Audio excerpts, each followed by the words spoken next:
Hi everyone, स्वागत है आप लोगों का इंजीनियर्स करियर पॉइंट के प्लेटफॉर्म पे। आज का मेरा ये वीडियो है जो अभी रिसेंटली एडवर्टीजमेंट 7/2026 जो एडवर्टीजमेंट रोल आउट हुआ है, बेसिकली जिसका लास्ट डेट भी जा चुका है। ऑल्दो डिपार्टमेंट ने नंबर ऑफ़ वैकेंसी या पोस्ट या कौन सा डिपार्टमेंट मिलेगा वो नहीं बताया है, लेकिन जो बच्चे एग्ज़ाम की प्रेपरेशन कर रहे हैं उनके लिए बहुत बड़ा एक तरह से हम बोल सकते हैं एक प्लस पॉइंट है, क्योंकि 2021 में जब नोटिफिकेशन निकला तो 1000 प्लस वैकेंसीज आउट हुई थी। तो ये जो मेरा वीडियो है इसमें जो बिल्डिंग मटेरियल हमारा एक सब्जेक्ट है जो एक इम्पॉर्टेंट सब्जेक्ट रहता है, और लगभग अगर मैं बात करूं आउट ऑफ 88 to 10 मार्क्स आपको बिल्डिंग मटेरियल से मिलते हैं। तो उस बिल्डिंग मटेरियल के सब्जेक्ट में से आज मैं जो आपको टॉपिक लेके आया हूं वो है हमारा एग्रीगेट। अब एग्रीगेट जनरली आप कंक्रीट बनाने में भी यूज़ करते हो, और एग्रीगेट हमारा रोड कंस्ट्रक्शन में एज अ पेमेंट मटेरियल के तौर पे भी यूज़ होता है। तो इन शॉर्ट मैं आपको ये बोलना चाहूँगा कि ये जो मेरा एग्रीगेट का टॉपिक है ये बिल्डिंग मटेरियल के साथ साथ आपका जो पेमेंट मटेरियल वाला आप चैप्टर हाईवे इंजीनियरिंग के अंदर स्टडी करते हो बच्चे, उसमें भी ये कवर हो जाएगा। मतलब ये दोनों तरह से आपके लिए एक बेनिफिशियल सा टॉपिक मैंने उठाया है। अब इस टॉपिक को आपने ध्यान से सुना है, वर्ड टू वर्ड जो भी मैं यहाँ पे बोलूँगा। ऑल्दो मैं यहाँ पे पीडीएफ भी लेके आया हूँ, और साथ में इस टॉपिक जैसे ही हमारा कवर होगा सो मैंने कुछ एक अच्छे क्वेश्चंस भी यहाँ पे फ्रेम किए हैं जो आपके एग्जाम पॉइंट ऑफ व्यू से बहुत ज़्यादा इंपॉर्टेंट है, तो वो क्वेश्चन भी करेंगे। चलिए स्टार्ट करते हैं। हमारा जो टॉपिक है वो है एग्रीगेट। ठीक है, अब एग्रीगेट की मैं बात करूं, जैसे कि मैंने आपको बताया, अगर मुझे कंक्रीट बनाना है या मुझे मोटर तैयार करना है, मोटर होता है जैसे आपका सीमेंट सैंड और वाटर का जो मिक्सचर है, तो अगर मुझे कंक्रीट बनाना है और मुझे मोटर तैयार करना है तो मुझे एग्रीगेट चाहिए। अब अगर आप सोच रहे हो कि मोटर बनाने में एग्रीगेट की रिक्वायरमेंट क्या होती है, तो बहुत सारे बच्चे एग्रीगेट जब वर्ड हम बोलते हैं तो उनके दिमाग में जो एक सवाल आता है, एग्रीगेट मतलब बजरी। That is not true. Basically aggregate आपका फाइन एग्रीगेट जिसको आप सैंड बोलते हो, और एग्रीगेट आपका कोर्स एग्रीगेट जो हमारी जनरल भाषा में बजरी, बजरा या रोड़ी जिसको आप बोल सकते हो। तो वो दोनों चीज़ें रहती है। अब कब हमारा फाइन एग्रीगेट होता है, कब हमारा कोर्स एग्रीगेट होता है, वो भी देखेंगे। तो जनरली मेरा जो टॉपिक है वो है एग्रीगेट। अगर मैं कॉन्क्रीट की बात करूँ बच्चे, क्योंकि कॉन्क्रीट एक आपका इंपॉर्टेंट टॉपिक है बिल्डिंग मटेरियल के अंदर भी, तो कॉन्क्रीट में मोर देन 70%, मतलब अगर मैं बोलूँ जितना भी टोटल वॉल्यूम है उसका 70 से 80% जो हिस्सा है वो हमारा एग्रीगेट ही फुल करता है बेसिकली। तो aggregate as a filler material के तौर पे यूज़ होगा कॉन्क्रीट के अंदर, और एग्रीगेट मेरा लोड ट्रांसफ़र में भी काम करता है। ये दो चीज़ें आपने ध्यान रखनी है। Aggregate as a filler material के तौर पे भी यूज़ हो रहा है, और एग्रीगेट मेरा एज अ लोड ट्रांसफ़र के तौर पे भी काम हो रहा है। अब लोड ट्रांसफ़र के तौर पे कैसे काम हो रहा है that I will tell you letter.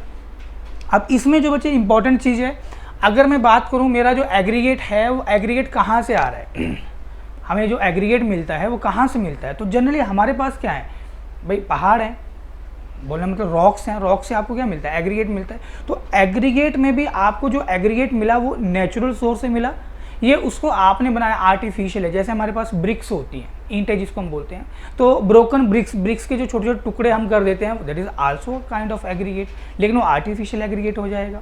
तो ये एक तरह से क्लासिफिकेशन फ्रेम किया गया है कि किस बेसिस के ऊपर आप एग्रीगेट की क्लासिफिकेशन करोगे। तो पहला है जियोलॉजिकल ऑरिजिन, आपको जो एग्रीगेट मिला वो किधर से मिला, राइट। दूसरा है on the basis of size, मतलब आप पार्टिकल साइज के बिहाफ के ऊपर एग्रीगेट को सेग्रीगेट करोगे, अलग करोगे। काइंड ऑफ फाइन एग्रीगेट है, जैसे मुंह से बोल रहे हो फाइन, पतला होगा, छोटा होगा उसका साइज, या कोर्स एग्रीगेट है। और तीसरा है on the basis of shape, मतलब आपका जो एग्रीगेट है, जो भी आप अपनी डेली लाइफ के अंदर जो भी आप पत्थर देखते हो या आप एग्रीगेट या आप सैंड देखते हो, कभी उसका पार्टिकल शेप आप देखना आपको किस तरह का दिखता है। ठीक है, आपको बिल्कुल राउंडेड पार्टिकल भी मिलेंगे, गोल गोल छोटे छोटे पत्थर भी मिलेंगे, ठीक है, जिनको हम पेबल्स भी बोलते हैं बेसिकली, या आपको कोई इरेगुलर शेप का भी मिलेगा, या आपको कुछ ऐसे एग्रीगेट मिल जाएंगे जो काफ़ी ज़्यादा लंबे होंगे, इलोंगेटेड होंगे, या कुछ ऐसे होंगे जो मतलब परफेक्ट हैं, इरेगुलर शेप के हैं, ना बहुत ज़्यादा लंबे हैं ना बहुत ज़्यादा पतले हैं, काइंड ऑफ एंगुलर एग्रीगेट्स। तो ये चीज़ें बीइंग एन सिविल इंजीनियर आपको हमेशा पता होनी चाहिए, और एग्जाम में एग्जामिनर इन चीज़ों के ऊपर क्वेश्चन आस्क करता है। तो अगर मैं बात करूँ on the basis of origin, origin कहाँ से आपको एग्रीगेट मिला, तो एग्रीगेट भाई नेचुरल वे में मिलेगा, जैसे रॉक से आपको मिलता है। अब जनरली जब हम रॉक्स की बात करते हैं, मैं एक और यहाँ पे कन्फ्यूज़न दूर करना चाहूँगा। बहुत सारे बच्चों को पता भी होगा, लेकिन कुछ ऐसे भी स्टूडेंट्स होंगे जो मेरे ख्याल से इसमें कन्फ्यूज़ हो जाते हैं कि अगर हमने एग्रीगेट स्टडी कर लिया, हमने स्टोन भी स्टडी कर लिया। But let me tell you that is not true. Stone और एग्रीगेट ऑल्दो प्रॉपर्टीज़ में आपको डिफरेंस मिलेगा, तो स्टोन की जो प्रॉपर्टीज़ हैं वो उस particular material that is stone के पास है कि नहीं है, उसको पता करने के लिए जो टेस्ट हैं वो अलग से टेस्ट हैं। और एग्रीगेट जो आप कॉन्क्रीट में यूज़ कर रहे हो, एग्रीगेट जो आप अपने पेमेंट के अंदर यूज़ कर रहे हो एज अ पेमेंट मटेरियल के तौर पे, उसके लिए आपके पास टेस्ट अलग हैं। और जो स्टोन आप यूज़ करते हो लाइक बिल्डिंग स्टोन, लाइक आप ग्रेनाइट यूज़ करते हो, मान लो आपने फ्लोरिंग में ग्रेनाइट डालना है बेसिकली, तो व्हाट इज़ ग्रेनाइट? ग्रेनाइट तो एक हमारा बिल्डिंग स्टोन है ना, हमने उसको निकाला है बेसिकली क्वेरी से। जो हमारे पास बड़ी बड़ी चट्टानें होती हैं वहाँ पे हमने उनको तोड़ा बेसिकली, तो जहाँ से हम पत्थर लेके आते हैं उसको हम क्वेरी बोलते हैं। तो ये चीज़ें आपने ध्यान रखना है। तो नेचुरल एग्रीगेट्स आर व्हाट, ये आपको मिलते हैं क्रशिंग ऑफ द क्वेरीज, मतलब बहुत बड़े बड़े पहाड़ हैं, चट्टान है, रॉक्स हैं, उनको तोड़ा। तो वो जो बच्चे चट्टान हैं, जो रॉक्स हैं, अब ये आप डिटेल में स्टडी करोगे जब आप, हमारा जो बैच है जो 1 अप्रैल से ऑल दो स्टार्ट हो चुका है, लेकिन जो बच्चे ज्वाइन करना चाहते हैं दे कैन ज्वाइन और अपनी प्रेपरेशन को और अच्छे से कर सकते हैं और अपनी सिलेक्शन को इंश्योर कर सकते हैं, राइट। तो हमारा जो रॉक है बेसिकली वो किस तरह का रॉक है? इग्नियस रॉक है, सेडिमेंट्री रॉक है और मेटामॉर्फिक रॉक है। मेरे ख्याल से ये वर्ड तो सभी ने सुना होगा। और इसके ऊपर रॉक से एक सवाल भी निकल के आता है, जो बेसिकली इग्नियस रॉक में किस तरह के आपको यहाँ पे फर्दर स्टोन्स देखने को मिलते हैं, उसके ऊपर सवाल होता है, राइट। और जनरली जो हम स्टोन या एग्रीगेट्स, हम एग्रीगेट्स की बात कर रहे हैं, so we will talk about aggregates. Mostly जो एग्रीगेट्स हम यूज़ करते हैं अपनी कंस्ट्रक्शन के अंदर, हम चाहते हैं वो बहुत ही अच्छी क्वालिटी का हो। तो इग्नियस रॉक से जो आपको एग्रीगेट या स्टोन्स मिलते हैं जिनको फर्दर आप यहाँ पे क्रश करते हो, तोड़ते हो, तो वो जो आपका एग्रीगेट होता है उसकी प्रॉपर्टी बहुत अच्छी निकल के आती है, राइट। अब जैसे ब्रोकन ब्रिक्स हैं, टूटी हुई आपके ईंट के टुकड़े, ब्लास्ट फर्नेस स्लैग, हमारे पास जो स्टील इंडस्ट्रीज़ हैं या जो आयरन ओर्स होता है, वहाँ पे इंडस्ट्रीज़ के अंदर जो प्रोसेसेस होती हैं जिससे आपने कोई प्रोडक्ट बनाया, उसका जो बाई रेजिड्यू होगा उसको फर्दर आप यूज़ कर रहे हो अपनी कंस्ट्रक्शन के अंदर, that is a good thing कि आप वेस्ट को यूज़ कर रहे हो। तो हमारे पास वो जो स्लैग हो गया उसको भी हम एज अ एग्रीगेट के तौर पे यूज़ करते हैं। जैसे कि फ्लाई ऐश है बेसिकली, तो फ्लाई ऐश मैं आपको बता दूँ वो एग्रीगेट नहीं है, we are not considering it as an aggregate. वो एक पोजोलानिक मटेरियल के अंदर फॉल करता है जिसको हम सप्लीमेंट्री सीमेंटीशियस मटेरियल के नाम से भी जानते हैं। तो बिल्डिंग मटेरियल में सीमेंट भी हमारा एक मेजर टॉपिक है बेसिकली। तो सीमेंट के अंदर अगर आप कुछ एडिशनल चीज़ डालना चाहते हो, सो दैट आप चाहते हो कि हीट ऑफ हाइड्रेशन कंट्रोल हो जाए, क्रैकिंग कंट्रोल हो जाए और उसकी कुछ properties as per the exposure condition वो मॉडिफाई हो जाए, तो हम कुछ पोजोलानिक मटेरियल भी ऐड करते हैं। तो वो बहुत सारे पोजोलानिक मटेरियल हमारे स्टैंडर्ड में दिए हुए हैं। स्टैंडर्ड कौन सा यूज़ करते हैं, मैं पहली चीज़ ये बता देता हूँ। अगर मैं एग्रीगेट की बात करता हूँ तो मेरा IS जो 383 है बच्चे, ये मेरा जनरल स्टैंडर्ड है। मतलब ये जो आपका स्टैंडर्ड है that is IS code, Indian standard जो हमारा कोड ऑफ प्रैक्टिस रहता है बेसिकली, ये कोर्स और फाइन एग्रीगेट के लिए ये जनरल चीज़ें आपको दे के रखेगा, एक रेंज दे के रखेगा। लेकिन अगर आप एग्रीगेट के ऊपर टेस्टिंग कर रहे हो, लाइक अगर आपको कोर्स एग्रीगेट की यहाँ पे स्ट्रेंथ पता करनी है, कौन सी स्ट्रेंथ, मान लो क्रशिंग स्ट्रेंथ, तो आप क्या करोगे वहाँ पे, तो क्रशिंग वाला टेस्ट करोगे। तो वो जो टेस्ट करने का तरीका है, टेस्ट कैसे करेंगे, जिसके ऊपर अगेन एग्जाम में आपको सवाल देखने को मिलेगा, उसका स्टैंडर्ड आपको अलग दिया हुआ है IS 2386 और इसके काफ़ी सारे पार्ट आपको मिलेंगे। अगर आप इंडियन स्टैंडर्ड या BAS की वेबसाइट पे जाओ, ब्यूरो ऑफ इंडियन स्टैंडर्ड की वेबसाइट पे जाओ, तो वहाँ पे लिस्ट ऑफ स्टैंडर्ड्स आपको मिलेंगे। तो आप जो 2386 चेक करोगे उसके बहुत सारे पार्ट्स निकल के आएंगे। वाटर कंटेंट के लिए अलग पार्ट होगा, स्पेसिफिक ग्रेविटी के लिए अलग पार्ट होगा। अच्छा, अगर आपने स्ट्रेंथ डिटरमाइन करनी है तो उसका आपको अलग पार्ट दिया होगा। सो हमारे पास स्टैंडर्ड्स के अकॉर्डिंग ही हम बातें करेंगे और स्टैंडर्ड्स के अकॉर्डिंग ही आपने भी आंसर फ्रेम करना है एग्जाम में। तो ब्रोकन ब्रिक्स हो गया, ब्लास्ट फर्नेस स्लैग से हो गया, ये हमारे सिंथेटिक एग्रीगेट्स होंगे, ये आपके आर्टिफिशियल एग्रीगेट्स हैं। लिख के दे देगा आर्टिफिशियल एग्रीगेट्स, 4 ऑप्शन गिवन होंगे, तो ऑप्शन में ढूंढ लेना कहाँ पे लिखा है ब्रोकन ब्रिक्स या ब्लास्ट फर्नेस स्लैग से आपको जो वेस्ट मिला है, रेजिड्यू मिला है, आपने उसको यूज़ किया है, तो वो एक तरह का आर्टिफिशियल एग्रीगेट है। ठीक है, चलिए अब अगर मैं बात करूँ जो ब्लास्ट फर्नेस स्लैग से आपको एग्रीगेट मिलता है, ऑल्दो उसकी हीट को रजिस्ट करने की जो कैपेसिटी होती है या जो प्रॉपर्टी होती है वो तो अच्छी होती है, लेकिन उससे हमारा जो रिइंफोर्सिंग मटेरियल है, लाइक अगर हमने स्टील यूज़ किया है, जो हम मेजरली अपना स्टील ही यूज़ करते हैं, तो उस स्टील के अंदर क्रोजन होने के चांसेस भी बढ़ जाते हैं। तो नेक्स्ट पॉइंट हमारा यही है, जो ब्लास्ट फर्नेस स्लैग है वहाँ से आपको जो एग्रीगेट मिला उसकी जो फायर रजिस्टिंग प्रॉपर्टी है वो तो काफ़ी अच्छी मिलेगी, लेकिन आपका जो रिइंफोर्समेंट होगा उसमें क्रोजन होने के चांसेस बढ़ जाएंगे। Why? Due to the sulphur content of the slag. Slag के अंदर जो सल्फर का कंटेंट है ऑफ कोर्स हमारे स्टैंडर्ड के अंदर बच्चे वो सल्फर कंटेंट का भी एक रेंज दिया हुआ है कि इससे ज़्यादा सल्फर कंटेंट नहीं होना चाहिए।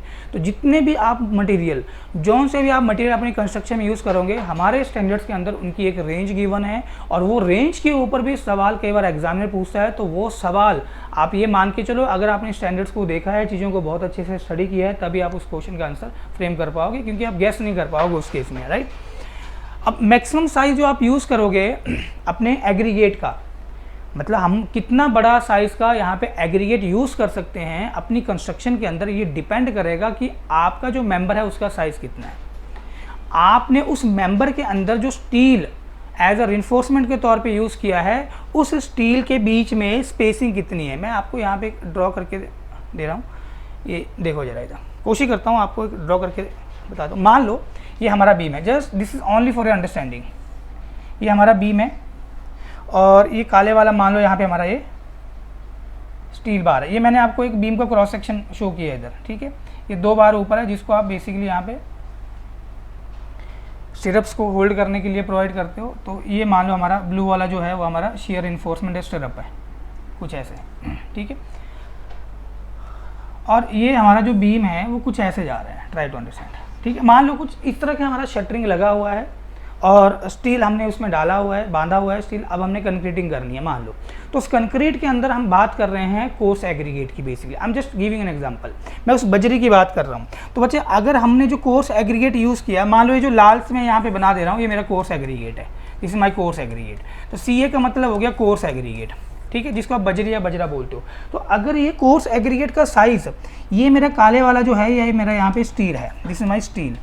अब कौन सा स्टील है ये भी मैं आपको आगे चल के बताता हूँ। ऑल्दो स्टील हमारा बिल्डिंग मटेरियल का एक और टॉपिक है, जो स्टील है वो बिल्डिंग मटेरियल का एक और टॉपिक है। तो ये हमारा यहाँ पे स्टील है। तो बच्चे यहाँ पे स्टील टू स्टील के बीच में ये वाला जो गैप, इसके फेसिस है ये वाला, इसको हम बोलते हैं यहाँ पे क्लियर डिस्टेंस या क्लियर स्पेसिंग, कुछ भी बोल दो। तो मान लो ये क्लियर स्पेसिंग आपने यहाँ पे रखा है, सेम एग्जाम्पल, ये क्लियर स्पेसिंग आपने रखा है 50 mm, 50 mm का, और एग्रीगेट जो आपने यूज़ किया, ठीक है, मान लो उसके कोई सी भी डायमेंशन, फॉर एग्जांपल एग्रीगेट कुछ ऐसा था, और अगर मैं बात करूं तो ये पर्टिकुलर डायरेक्शन में जो एग्रीगेट का साइज लेट बी 60 mm। तो होगा क्या, अब जब हम कंक्रीटिंग करते हैं तो वाइब्रेशन भी हम देते हैं, बेसिकली वाइब्रेटर हम यूज़ कर रहे होते हैं, इंटरनल नीडल वाइब्रेटर। तो हो सकता है हमारा ये जो एग्रीगेट है वो इन बार के बीच में से पास ही ना हो पाए, समझ रहे बात को, मतलब वो स्ट्रक हो जाए यहाँ पे। अगर वो एग्रीगेट आपका कोर्स एग्रीगेट स्ट्रक हो जाएगा तो डेफिनेटली नीचे आपका क्या होगा, वो सीमेंट स्लरी अलग हो जाएगा, आपका कोर्स एग्रीगेट यहाँ पे फंसा होगा। तो हमारा स्टैंडर्ड ये बोलता है कि जो आप साइज़ एग्रीगेट का डिफाइन करोगे, वो मेंबर का साइज़ क्या है उसके ऊपर भी डिपेंड करेगा। मेंबर का साइज़ मान लो ये मेंबर की विड्थ होगी, that is width of beam, और ये मेंबर की ओवरऑल डेप्थ होगी। चेक करना, एक ओवरऑल डेप्थ आता है, एक इफेक्टिव डेप्थ आता है, दो अलग अलग चीज़ें हैं। ये ओवरऑल डेप्थ हो गया। तो स्टैंडर्ड बोलता है कि जो यहाँ पे आपके सेक्शन की जो मिनिमम डायमेंशन है उसका 1/4 कर लो। अगेन RCC से भी सवाल आता है ये, तो 1/4 कर लिया आपने, जो भी विड्थ गिवन होगा बच्चे, आप उससे बड़ा साइज ऑफ एग्रीगेट यूज़ नहीं करोगे। सेकंड, जो आपने रिइंफोर्समेंट यहाँ पे यूज़ किया, उन रिइंफोर्समेंट के बीच में एक फेस से दूसरे फेस के बीच में, जिसको हम क्लियर डिस्टेंस बोलते हैं, जो वैल्यू गिवन होगी, अगर उससे बड़ा साइज़ का एग्रीगेट यूज़ किया तभी वो पास नहीं करेगा। तो ये जनरली एग्जाम में पूछे जाने वाली चीज़ें हैं। सो यही पॉइंट यहाँ पे लिस्ट आउट किया गया है।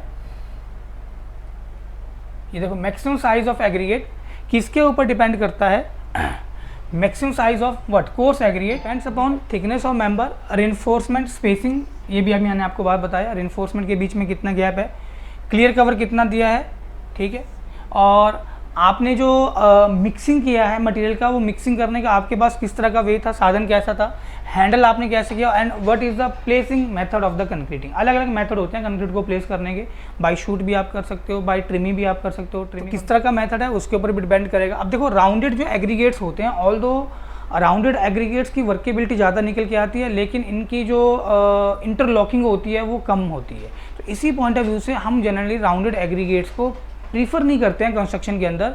हम यहाँ पे इरेगुलर शेप के एग्रीगेट को प्रीफर करते हैं। तो यहाँ पे बोला गया है rounded aggregate have the minimum ratio of surface area to volume paste. मतलब अगर आप राउंडेड एग्रीगेट यूज़ करते हो तो वो राउंडेड एग्रीगेट अपने चारों तरफ सीमेंट पेस्ट की जो रिक्वायरमेंट करता है वो कम करता है एज़ कम्पेयर टू अगर आप एंगुलर एग्रीगेट यूज़ करोगे।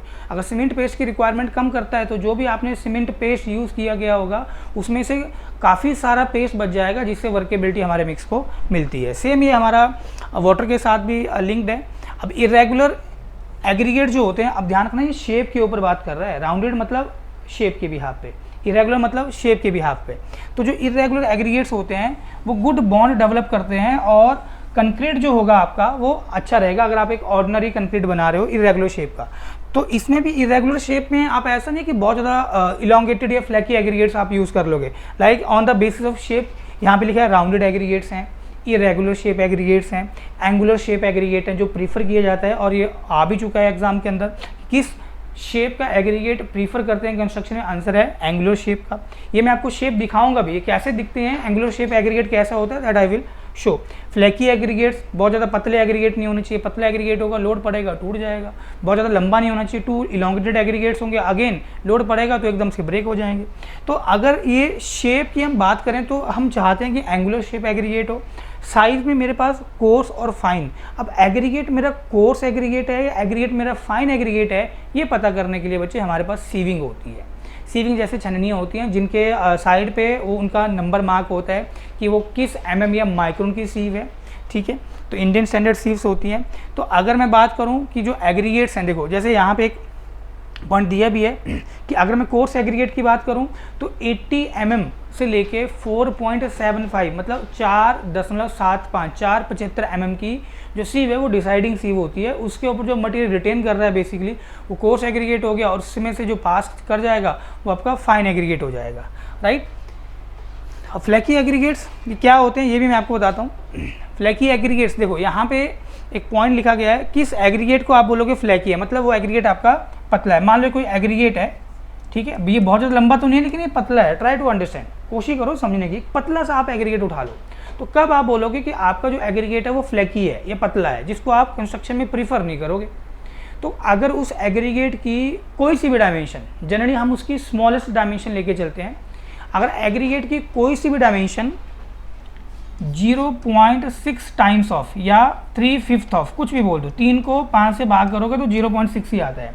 अगर उस एग्रीगेट की कोई सी भी डायमेंशन 0.6 या 3/5 ऑफ मीन डायमेंशन से छोटी निकल के आए, अब ये जो मीन डायमेंशन या एवरेज डायमेंशन होती है बच्चे, ये भी मैं आपको बताऊंगा कि ये कैसे हम निकालते हैं। और जनरली आपको एग्जाम में जो PSSB में जनरली सवाल आ चुका है बच्चे कि आपको एक साइज रेंज गिवन था जिसमें आपको ये पता करना था वेदर एग्रीगेट इज फ्लैकी और elongated, that was the question. तो ये ध्यान रखना, अगर एग्रीगेट का कोई सा भी dimension 0.6 time of mean dimension, 0.6 मतलब 3/5 या 3/5 ऑफ द मीन डायमेंशन या एवरेज डायमेंशन से छोटा होता है, उस एग्रीगेट को हम क्या बोल देते हैं, फ्लैकी बोल देते हैं, हम उसको यूज़ नहीं करेंगे।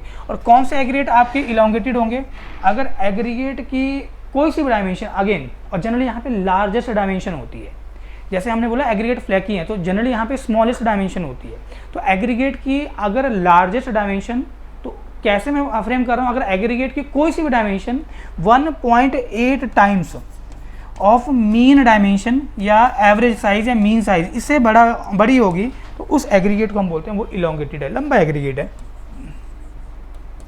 अब ये एग्रीगेट फ्लैकी है, इलोंगेटेड है, और मेरे ख्याल से आप लोगों ने जो बच्चे डिप्लोमा किए होंगे या जो बच्चे डिग्री भी किए हैं, ये जो बच्चे सिर्फ डिग्री ही किए हैं, तो आपने अपनी लैब में इंस्ट्रूमेंट्स देखे होंगे, जैसे थिकनेस गेज होती है, जैसे हमारे पास लेंथ गेज होती है, जिनसे हम एग्रीगेट को पास करवाते हैं और ये पता करते हैं मेरा जो एग्रीगेट है वो फ्लैकी है या इलोंगेटेड है या नॉन फ्लैकी है, ठीक है।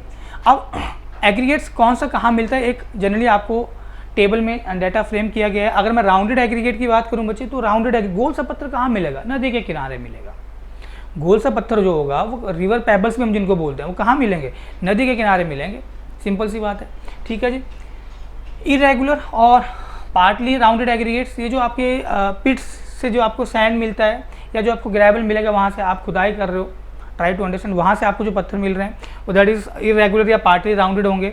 या कोई डग फ्लिंट्स है, वहाँ से आपको जो एग्रीगेट मिला वो भी आपको एक तरह से पार्टली राउंडेड या इरेगुलर शेप का मिलेगा। अब जो हम प्रीफर करते हैं कंस्ट्रक्शन में, जो एग्रीगेट प्रीफर होता है, ये आ चुका है पेपर के अंदर बच्चे, छोटी छोटी चीज़ें इंपॉर्टेंट है। एग्रीगेट जो प्रीफर करेंगे वो होगा एंगुलर साइज़ का, और एंगुलर साइज़ का एग्रीगेट आप हर तरह की कंस्ट्रक्शन में प्रीफर करते हो, चाहे आप रोड कंस्ट्रक्शन में बात करो, चाहे बिल्डिंग कंस्ट्रक्शन में बात करो, चाहे आप किसी मेजर वर्क्स में बात करो, लाइक आप कंक्रीट बना रहे हो तो आपका एंगुलर एग्रीगेट प्रीफर्ड है। ना ही तो आप फ्लैकी प्रीफर करोगे, ना ही आप यहाँ पे पार्टली राउंडेड या इरेगुलर, ना ही आप rounded, you will prefer the angular aggregate. अब बहुत ज़्यादा जो इंपॉर्टेंट पार्ट है बच्चे, जिसके ऊपर सवाल खूब सारे निकल के आते हैं कि मेरा जो एग्रीगेट है उसमें बहुत सारे खूबियाँ होनी चाहिए। आप कैसा चाहते हो कि एग्रीगेट कैसा हो? तो हम चाहते हैं कि मेरा एग्रीगेट की स्ट्रेंथ हाई हो। मैं ये चाहूँगा कि मेरा जो एग्रीगेट है उसकी स्ट्रेंथ हाई हो। अब एग्रीगेट की स्ट्रेंथ हाई है तो मैं कैसे पता करूँगा कि वो हाई स्ट्रेंथ वाला एग्रीगेट है? तो बच्चे हम बात करते हैं टेस्टिंग की। तो यहाँ पे ये वाला जो हमारा टॉपिक है, इस टॉपिक दैट इज एग्रीगेट, और इसमें भी मेरा जो सब टॉपिक है जिसकी हम बात कर रहे हैं कि स्ट्रेंथ ऑफ एग्रीगेट। अगर मैं स्ट्रेंथ की बात करूं तो इट मीन्स आप रेजिस्टेंस टू क्रशिंग, मेरा जो एग्रीगेट है वो कितने अच्छे से क्रशिंग लोड को रजिस्ट कर सकता है। अगर कोई लोड बढ़ रहा है, बहुत ज़्यादा लोड बढ़ जाएगा, मान लो कोई मटेरियल है, एज एन एग्जांपल, इसकी कैपेसिटी है कि यहाँ पे 50 टन के लोड को बियर कर सकता है, लेकिन अगर आप 200 टन का लोड लगा दो तो वो जो एग्रीगेट होगा उसका तो पाउडर चूरा बन जाएगा ना। समझ रहे हो बात को? तो क्रशिंग स्ट्रेंथ या ओनली स्ट्रेंथ को पता करने के लिए हम जो टेस्ट करते हैं that is a aggregate crushing strength हम करते हैं, टेस्ट करते हैं। तो यहाँ पे पहला जो टेस्ट फ्रेम किया गया है वो है एग्रीगेट क्रशिंग वैल्यू। ये मेरा टेस्ट है जिसमें एग्रीगेट क्रशिंग वैल्यू निकालते हैं। अब इसमें बच्चे ध्यान रखना, IS हमारा जो स्टैंडर्ड है 2386 ये टेस्टिंग के लिए है। अगर आपसे इनकी रेंज पूछेगा कि रेंज कितने, तो इस स्टैंडर्ड में नहीं है। लाइक जैसे आप रोड कंस्ट्रक्शन में यूज़ कर रहे हो तो IRC ने इनको वैल्यू दे के रखी है। अगर आप मान लो अपने बिल्डिंग कंस्ट्रक्शन में यूज़ करोगे तो इसका रेंज गिवन है कि आपका अगर एग्रीगेट किसी वीरिंग सरफेस कोर्स में यूज़ किया जाएगा तो उसकी एग्रीगेट क्रशिंग वैल्यू 30% से ज़्यादा नहीं होनी चाहिए। जितना कम एग्रीगेट क्रशिंग वैल्यू होगा उतनी अच्छी बात है। तो ये पहला टेस्ट निकल के आता है एग्रीगेट क्रशिंग वैल्यू टेस्ट। दूसरा बच्चे 10% फाइन या फाइनेस वैल्यू टेस्ट। अब क्या होता है कि जैसे हमने एग्रीगेट को यूज़ करना है वीरिंग कोर्स में, जैसे मान लो कोई आपका सीमेंट कंक्रीट का आप रोड ही बना रहे हो, you are making the cement concrete road, तो डेफिनेटली उस सीमेंट कंक्रीट रोड में आपका कोर्स एग्रीगेट भी होगा। तो अगर मैं उस सीमेंट कंक्रीट रोड को बात करूं, उसका टॉप सरफेस की बात करूं, जहां पे आपका व्हीकुलर ट्रैफिक होगा या पेडिस्ट्रियन ट्रैफिक होगा, जिसका वियर एंड टियर रहेगा, बेसिकली एब्रेशन भी होगा नो डाउट। तो अगर मैं बात करूं कि मैंने बोला कि aggregate crushing value coarse aggregate की, जिसको मैं वेयरिंग सरफेस या कोर्स में यूज़ करूँगा, वो 30% से ज़्यादा नहीं होनी चाहिए। मतलब मैक्सिमम 30% ऐसे एग्जाम्पल, जितनी कम होगी उतनी अच्छी बात है। लेकिन अगर वो 30% से ज़्यादा होगी, तो अगर उसकी वैल्यू 30% से ज़्यादा निकल के आ गई तो उस कंडीशन में हमारा जो स्टैंडर्ड है वो बोलता है कि आप 10% फाइन वैल्यू टेस्ट कंडक्ट करो, जिसमें एक स्पेसिफाइड मिनिमम 50 किलो न्यूटन का लोड होता है कि कम से कम इतना तो लगना ही है एग्रीगेट के ऊपर। और जो एग्रीगेट आपने लिए हैं टेस्टिंग में, उसका उस एग्रीगेट का मतलब 10% अगर फाइनेस निकल रहा है, फाइन होके वो निकल रहे हैं, सीविंग मैं आपको बताऊंगा कौन सा सीव होता है, तो ओके है, आप अलाउ करोगे। और उससे ज़्यादा होगा then that is not allowed. और यहाँ पे हम एक कर्व भी ड्रॉ करते हैं जिसके बिहाफ के ऊपर हम अपना डाटा इंटरप्रेट करते हैं। अगला जो यहाँ पे मेरा टेस्ट रहता है basically that is the aggregate impact value test. देखो ये आपके एग्जाम में बहुत ज़्यादा पूछे जाने वाले सवाल में से एक है, चाहे वो एग्रीगेट क्रशिंग वैल्यू टेस्ट है, चाहे वो एग्रीगेट इम्पैक्ट वैल्यू टेस्ट है, राइट। नेक्स्ट है एग्रीगेट एब्रेशन वैल्यू टेस्ट, ठीक है। अब मैं ध्यान रखना, मैं एग्रीगेट की बात कर रहा हूँ। जैसे हम स्टोन की बात करेंगे तो यहाँ पे आपके पास डेविल एट्रिशन टेस्ट भी है, डॉरी भी है हमारे पास। तो यहाँ पे हमारा जो IRC है, Indian road Congress, that specified कि आप लॉस एंजलिस एब्रेशन टेस्ट करो, जिससे जो रिक्वायर्ड प्रॉपर्टी होंगी उस एग्रीगेट्स के लिए वो आपको मिल जाएंगी सारी, राइट। आपको सारे टेस्ट करने की रिक्वायरमेंट नहीं है, ठीक है जी। तो अगर मुझे स्ट्रेंथ पता करनी है तो स्ट्रेंथ पता करने के लिए मेरे पास ये टेस्ट है। अब ये टेस्टिंग कैसे करते हैं ये भी मैं आपको बताऊंगा, that I will come to the latter. अच्छा, दूसरा यहाँ पे जो कैरेक्टरिस्टिक्स है वो स्टिफनेस। अब देखो मेरा जो कंक्रीट बन रहा है बच्चे, कंक्रीट के अंदर मेरा मोटर है, मोटर में मेरा सीमेंट और फाइन एग्रीगेट सैंड और वाटर ये मिला हुआ है। अभी मैं किसी भी सप्लीमेंट्री या सीमेंटिसिस मटेरियल की बात नहीं कर रहा हूँ, किसी पोजोलानिक मटेरियल की बात नहीं कर रहा हूँ। मैं ये मान के चल रहा हूँ कि मेरा उस कंक्रीट के अंदर जो मोटर है बेसिकली वो सीमेंट मोटर है, वो सीमेंट और हमारा fine aggregate sand plus water से मिलके बना हुआ है। There is no any pozzolanic material. अब अब बच्चे अगर मैं कॉन्क्रीट की बात करता हूँ तो कॉन्क्रीट में मेरा कोर्स एग्रीगेट और फाइन एग्रीगेट दोनों है। ये एग्रीगेट आ गया और उसके अंदर मेरा ये सीमेंट पेस्ट है, बेसिकली ये सीमेंट पेस्ट आ गया। अगर मैं कॉन्क्रीट की बात करूँ तो ये मटेरियल रहेंगे आपके पास फाइन एग्रीगेट, कोर्स एग्रीगेट, आपके पास सीमेंट है, वाटर है। तो बच्चे हर मटेरियल का अपना अलग अलग मॉडुलस ऑफ वेलोसिटी होता है। अगर हर मटेरियल का अपना अलग अलग मॉडुलस ऑफ वेलोसिटी होगा तो डेफिनेटली उसका बिहेवियर भी अलग निकल के आएगा। बिहेवियर किसके रिस्पेक्ट में, जब लोडिंग पड़ेगी किस मटेरियल में किस तरह के चेंजेस आएंगे, उसकी डिफ्लेक्शन कितनी होगी, डिफॉर्मेशन कितना होगा, वो भी वेरी कर जाएगा। आई होप आप चीज़ों को समझ पा रहे हो। तो यहाँ पे मेरे पास चेक करना बच्चे, अगर मैं चेक करूँ एक्स एक्सिस में यहाँ पे स्ट्रेन मार्क किया हुआ है और वाई एक्सिस में यहाँ पे स्ट्रेस मार्क किया हुआ है, राइट। तो अगर मैं स्ट्रेस वर्सेस स्ट्रेन डायग्राम का स्लोप लिखता हूँ, कोई भी अगर मैंने यहाँ पे stress versus strain diagram draw किया किसी भी मटेरियल के लिए और उस डायग्राम का अगर आप स्लोप लिखते हो तो वो स्लोप बेसिकली उस मटेरियल का मॉडुलस ऑफ वेलोसिटी आपको देता है। अब ये मेरा जो स्ट्रेस वर्सेस स्ट्रेन है ये normal stress versus normal strain diagram की मैं बात कर रहा हूँ, राइट। अब ये ध्यान रखना। तो यहाँ पे देखो सीमेंट पेस्ट का जो कर्व है वो कर्व नंबर 1 हो गया, इसका जो ई वैल्यू आएगा आपका इसका स्लोप निकाल लो। और एग्रीगेट का ये कर्व नंबर 2 हो गया, इसका स्लोप निकालो, इसका ई वैल्यू निकल जाएगा। तो of course E2 is greater than E1।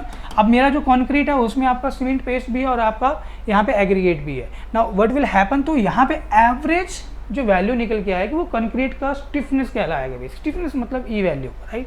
तो यही बच्चे यहाँ पे बोला गया है कि जो स्टिफनेस है वो modulus of velocity of concrete जो होगा वो अप्रोक्सीमेटली इक्वल है एवरेज मॉडुलस का जो प्लूरल वर्ड हो गया that is the moduli. So moduli of the cement paste and the aggregate, therefore modulus of coarse aggregate. इसीलिए जो कोर्स एग्रीगेट का जो मॉडुलस ऑफ वेलोसिटी होगा वो एक इंपॉर्टेंट पार्ट प्ले करता है स्टिफनेस ऑफ कंक्रीट के अंदर या मटेरियल के अंदर। अब अगला जिसने पॉइंट बोला है जैसे बॉन्ड स्ट्रेंथ का, ये भी बच्चे मैं आपको सिंपल भाषा में समझाता हूँ। अब जो मटेरियल हमने यूज़ किया है कंक्रीट बनाने के लिए, हर मटेरियल का अपना अलग अलग कोफिशिएंट ऑफ थर्मल एक्सपेंशन होता है। कोफिशिएंट ऑफ थर्मल एक्सपेंशन को जनरली हम अल्फा से शो करते हैं, कोई और भी इसका सिंबल हो सकता है, अल्फा से हम शो करते हैं। तो इसका जो यूनिट होता है वो पर डिग्री सेल्सियस होता है जनरली, या पर डिग्री सेंटीग्रेड बोल दो। अब ध्यान सुनना, जैसे जैसे टेम्परेचर में वेरिएशन होगा, चाहे टेम्परेचर बढ़ेगा या टेम्परेचर घटेगा, जो मटेरियल टेम्परेचर के बढ़ने और घटने से बहुत ज़्यादा वेरी कर रहे होंगे अपनी प्रॉपर्टी के अंदर, ऑफकोर्स उनका कोफिशिएंट ऑफ थर्मल एक्सपेंशन की वैल्यू हाई होगी। मतलब कोफिशिएंट ऑफ थर्मल एक्सपेंशन ये बताता है कि टेम्परेचर के बढ़ने और घटने से उस मटेरियल के अंदर चेंजेस जो आएंगे वो किस तरह से रहेंगे, कम चेंजेस आएंगे, ज़्यादा चेंजेस आएंगे, राइट। सो ये कोफिशिएंट ऑफ थर्मल एक्सपेंशन। अब कोर्स एग्रीगेट का अलग निकल के आएगा बच्चे मटेरियल, फाइन एग्रीगेट सैंड का अलग निकल के आएगा, वो अलग मटेरियल है, सीमेंट का अलग निकल के आएगा। तो इन शॉर्ट अगर मैं बात करूं, मेरा जो कंक्रीट है उसके अंदर अलग अलग तरह के मटेरियल से बन के मेरा कंक्रीट बना हुआ है। तो उसका जो बच्चे यहाँ पे कोफिशिएंट ऑफ थर्मल एक्सपेंशन है वो अलग अलग होगा। तो जब टेम्परेचर मेरा चेंज करेगा तो डेफिनेटली बॉन्ड का इशू रहेगा, उसके अंदर बॉन्ड का इशू रहेगा। तो ये वाला जो पॉइंट है बच्चे वो बॉन्ड के रिस्पेक्ट में ही है। तो वो जो बॉन्ड स्ट्रेंथ होगी बेसिकली, कि अगर मान लो कोई मटेरियल खींच रहा है, मतलब उसकी टेम्परेचर के बढ़ने से उसकी डायमेंशन में चेंज ज़्यादा आ रहा है, लेकिन दूसरा मटेरियल में जो चेंज आ रहा है वो कम निकल के आ रहा है। तो जिस मटेरियल की डायमेंशन में चेंज कम निकल के आ रहा है वो जो मटेरियल ज़्यादा खींच रहा होगा उसको वो रोकेगा। मतलब एक के ऊपर टेंसाइल स्ट्रेस आएगा, दूसरे के ऊपर कंप्रेसिव स्ट्रेस जनरेट हो जाएगा। मतलब ये इंटरनल स्ट्रेसेस डेवलप हो जाएंगे, राइट। ये ध्यान रखना। नेक्स्ट ये पॉइंट में आने आपको पहले ही बता दिया है, that is shape and texture. Rounded aggregate although अच्छी वर्केबिलिटी देते हैं, ठीक है, स्ट्रेंथ भी ऑल्दो अच्छी होती है अगर आप टेस्टिंग करोगे, लेकिन इंटरलॉकिंग प्रॉपर्टी इनकी पुअर होती है, लैक होती है, जिसके कारण हम इनको यूज़ नहीं करते हैं। तो आपने कई बार देखा भी होगा रोड कंस्ट्रक्शन में वो जो गोल गोल पत्थर होते हैं उनको तोड़ने के लिए मजदूर या लेबर भी लगाई होती है, राइट। तो फ्लैकी एग्रीगेट्स हम यूज़ नहीं करेंगे। फ्लैकी एग्रीगेट्स होगा, सीमेंट पेस्ट की रिक्वायरमेंट ज़्यादा होगी, फ्लैकी होगा, लोड पड़ेगा, कम लोड पे टूट फूट जाएगा। तो ये बिल्कुल बेसिक से पॉइंट्स यहाँ पे फ्रेम किए गए। हाँ, स्पेसिफिक ग्रेविटी के ऊपर जनरली सवाल निकल के आते हैं। ये जो स्पेसिफिक ग्रेविटी है, specific gravity of most of natural aggregate वो 2.6 से 2.7 के बीच में लाई करती है। अब ये चीज़ ध्यान रखना बच्चे, जब भी हम मिक्स डिज़ाइन भी करते हैं, चाहे हमारा ग्रेड मान लो M20 है, M25 है, M30 है, तो स्पेसिफिक ग्रेविटी का एक इंपॉर्टेंट रोल होता है। कोई भी मटेरियल आप यूज़ कर रहे हो अपने कंस्ट्रक्शन में, उसकी स्पेसिफिक ग्रेविटी हमें पता होनी चाहिए। और स्पेसिफिक ग्रेविटी को निकालने के लिए अगेन हमारे पास टेस्टिंग है। अब स्पेसिफिक ग्रेविटी अगर मैं एग्रीगेट की बात करूं तो 3 आपको तरीके गिवन है कि एग्रीगेट का साइज़ है वो 10 mm से छोटा है, एग्रीगेट का साइज़ 10 से 40 mm के बीच में, एग्रीगेट का साइज़ मान लो आपको 4.75 mm से भी छोटा है, लाइक सैंड है। तो अलग अलग तरीके आपके पास गिवन है। अब अगर स्पेसिफिक ग्रेविटी कम है तो इट मीन्स वो जो आपका एग्रीगेटेड मटेरियल है वो अंदर से पोरस है, मतलब हल्का होगा, आप लाइट वेट भी आप उसको बोल सकते हो। So therefore poor durability and low strength. बच्चे कई बार देखो आपने ये चीज़ सुनी भी होगी, पढ़ी भी होगी कि हमारा जो मिक्स डिज़ाइन होता है तो उसमें हम बाई वेट मटेरियल की कैलकुलेशन करते हैं, राइट। बाई वेट हम मटेरियल लेके चलेंगे, हमारा जो बैचिंग रहता है। बाई वॉल्यूम जनरली हम प्रीफर नहीं करते हैं। रीज़न इज़ दैट अगर आप बाई वॉल्यूम चलोगे, कोई मटेरियल आपका मान लो यहाँ पे लाइट है, पोरस है, लाइक दिस वन, इसके स्पेसिफिक ग्रेविटी कम है, तो बाई वॉल्यूम आपको डाटा ओके मिलेगा, लेकिन बाई वेट अगर आप चेक करोगे तो by weight might be that is not equal to the required value. तो इसीलिए हर मटेरियल की स्पेसिफिक ग्रेविटी को भी डिफाइन किया जाता है, क्योंकि स्पेसिफिक ग्रेविटी हमें ये बताता है कि वो मटेरियल अंदर से कितना सही है, राइट। चलिए, बल्क डेंसिटी। बल्क डेंसिटी मतलब आपका जो मटेरियल है, जब आपने उसको एक स्टैंडर्ड मैनर में, मैं आपको बताऊंगा किस तरह से हम बल्क डेंसिटी भी निकालते हैं मटेरियल की। हम कोर्स मटेरियल की और फाइन मटेरियल की बात कर रहे हैं, basically that is coarse aggregate और फाइन एग्रीगेट। तो वो जो बल्क डेंसिटी होगी वो ये बताता है कि आपने एक स्टैंडर्ड फॉलो किया, आपने एक इंडियन स्टैंडर्ड कोड फॉलो किया, और उसमें आपको एक प्रोसीजर गिवन था कि आपने बल्क डेंसिटी मटेरियल का ऐसे निकालना है। आपको एक सिलेंडर गिवन होगा, उस सिलेंडर का आपको वॉल्यूम गिवन होगा, आपने उसमें मटेरियल फिल किया, आपको उसका कितना मास मिला, तो that is the basic density. अब वो आपने लूज स्टेट में उसको फिल किया या आपने उसको रॉडेड या कंपैक्टेड स्टेट में फिल किया, उसके बिहाफ के ऊपर आपको अलग अलग यहाँ पे डेंसिटी निकल के आती है। तो बल्क डेंसिटी अगर कम निकल के आ रही है तो इट मीन्स उस मटेरियल के अंदर जो आपके वॉइड्स रहेंगे वो ज़्यादा रहेंगे, क्योंकि वॉइड्स जो खाली जगह होती है वो भी तो वॉल्यूम को ऑक्यूपाई करते हैं, राइट। तो ये चीज़ें आपने ध्यान रखनी है। अब वॉइड्स को भी निकालने का यहाँ पे एक फॉर्मूला गिवन है। अब बच्चे आप चीज़ों को अगर अच्छे से डिटेल में पढ़ना चाहते हो तो आप हमारा कोर्स ज्वाइन कर सकते हो। जिन्होंने ज्वाइन किया है अगर उनको कोई डाउट है तो वो कमेंट कर सकते हैं, नीचे वीडियो के नीचे कमेंट कर सकते हैं। अगर आपको कुछ और इसमें ऐड करना है वो भी बच्चे कमेंट कर सकते हैं, यू आर मोस्ट वेलकम। तो जो हमारा वॉइड रेशो होता है बच्चे, तो that is equal to 1 minus bulk density upon apparent specific gravity. So इसका भी अगेन एक एक्सप्लेनेशन दिया हुआ है हमारे स्टैंडर्ड्स के अंदर, और इवन अगर आप क्लासेस ज्वाइन करोगे बच्चे तो ये चीज़ों को आप बहुत ही अच्छे तरीके से समझ पाओगे, ठीक है। नेक्स्ट है मॉइस्चर कंटेंट, ये भी हम निकालते हैं। अब इसमें क्या है बच्चे, जनरली हम जो टेस्ट करते हैं और हम जब मिक्स डिज़ाइन भी कर रहे होते हैं, हमारा जो यहाँ पे एग्रीगेट होता है वो मोस्टली आप बोल सकते हो मोर देन 95% केसेस में वो एसएसडी में, आप बोल लो कि आपका मिक्स डिज़ाइन एसएसडी कंडीशन में ही है। एसएसडी कंडीशन मतलब सैचुरेटेड सरफेस ड्राई, मतलब सरफेस तो उसका ड्राई होगा लेकिन उस एग्रीगेट के अंदर जो वर्ड्स होंगे वो सारे सारे पानी से भरे हुए हैं। उस कंडीशन में आप क्या करते हो, बेसिकली उस कंडीशन में आप उस एग्रीगेट का मास चेक कर लेते हो, उस एग्रीगेट की आप स्पेसिफिक ग्रेविटी देख लेते हो कितनी है। उस एग्रीगेट का आपने चेक कर लिया कि भाई इस एसएसडी कंडीशन में मेरा जो एग्रीगेट है उसका मॉइस्चर एब्जॉर्प्शन इतना है। उसके बाद एग्रीगेट के सरफेस, ये मान लो ये एग्रीगेट है, ये एग्रीगेट है, इसके अंदर जो वर्ड्स हैं आपने इसको पानी में डाला होता है बच्चे, 24 घंटे तक हम इसको पानी में रखते हैं। ड्राई एग्रीगेट का वेट हमें पता होता है, कितना मास है वो हमें पता होता है। इसको 24 घंटे तक पानी में रखते हैं, फिर इसके सरफेस को हम एक कॉटन के क्लोथ से साफ़ करते हैं बिल्कुल अच्छे से, और अगर हमारे पास सैंड है उसको हम बिखेर देते हैं ट्रे में, और यहाँ पे गर्म हवा हॉट एयर भी हम ब्लो करते हैं बेसिकली, ठीक है। तो इसके अंदर जितने भी वर्ड्स हैं वो सारे पानी से भरे हुए हैं और इसका जो सरफेस है वो ड्राई है। तो इस कंडीशन में मेरा जो एग्रीगेट है वो एसएसडी कंडीशन में है, this is in SSD condition. अब मान लो बारिश हुआ, बारिश हुआ, अब इसके सरफेस के ऊपर भी यहाँ पे पानी आ गया, पानी की मान लो यहाँ पे एक लेयर चिपकी हुई है। अब ये जो आपका एग्रीगेट है वो एसएसडी कंडीशन में नहीं है। अब डेफिनेटली इसके पास जो बच्चे मॉइस्चर है या वाटर है वो ज़्यादा है एज कम्पेयर टू जितना भी मॉइस्चर या वाटर उसका एसएसडी कंडीशन में था। तो यहाँ पे पूरा मॉइस्चर कंटेंट, तो ये moisture as percentage of weight of saturated surface dry aggregate, मतलब जो एसएसडी कंडीशन में एग्रीगेट का वाटर एब्जॉर्प्शन था और अभी जो एग्रीगेट का वाटर एब्जॉर्प्शन या मॉइस्चर कंटेंट निकल के आया टोटल कितना है, वो इस एसएसडी की कंडीशन के रिस्पेक्ट में अगर आप निकालोगे तो वो जो वाटर होगा वो सरफेस मॉइस्चर होगा। अब जैसे सरफेस मॉइस्चर आपको मिला बच्चे, तो जो भी मिक्स डिज़ाइन में आपने वाटर कंटेंट निकाला होगा जिसके बिहार पे आपका वाटर टू सीमेंट रेशियो भी बच्चे आपने फ्रेम किया होगा, या वाटर टू सीमेंट रेशियो के बिहार पे आपने वाटर कंटेंट निकाल लिया, तो जनरली उस वाटर कंटेंट में भी आपको क्या करना पड़ेगा, अब चेंजेस करने पड़ेंगे, आपको करेक्शन लगानी पड़ेगी। तो मटेरियल की स्टेट में है वो भी एक इंपॉर्टेंट पार्ट प्ले करता है, राइट। नेक्स्ट जो टॉपिक आता है बच्चे, अब देखो यहाँ पे total water content SSD condition में जो मॉइस्चर है वो हो गया एड्सॉर्ब मॉइस्चर जो अंदर होगा और प्लस मॉइस्चर कंटेंट, ठीक है जी। अब अगला जो टॉपिक आता है वो है बल्किंग। बल्किंग मतलब जब भी बल्किंग वर्ड आता है ब्रेन के ऊपर ट्रिगर ऐसा रखना कि उसका वॉल्यूम बेसिकली यहाँ पे वेरी किया है। अब बल्किंग जनरली ये जो टर्म है ये फाइन एग्रीगेट या सैंड के साथ मोस्ट प्रीडोमिनेटली लिंक्ड होता है as compare to coarse aggregate, क्योंकि जितना छोटा पार्टिकल निकल के आता है उतनी ज़्यादा बल्किंग भी होती है, मतलब उसका वॉल्यूम बढ़ जाएगा। तो अगर मैं सैंड की बात करूँ, मान लो मेरे पास फाइन सैंड है और मेरे पास कोर्स सैंड है, मैं सैंड की बात कर रहा हूँ, सैंड में बच्चे फाइन सैंड है और कोर्स सैंड है। अगर आप कम पानी मिला दो, थोड़ा सा आपने पानी मिला दिया, तो जो फाइन सैंड होगा जिसके पार्टिकल बहुत छोटे हैं, तो उसके वॉल्यूम में आपको चेंजेस ड्रेस्टिकली देखने को मिलेंगे as compare to coarse sand.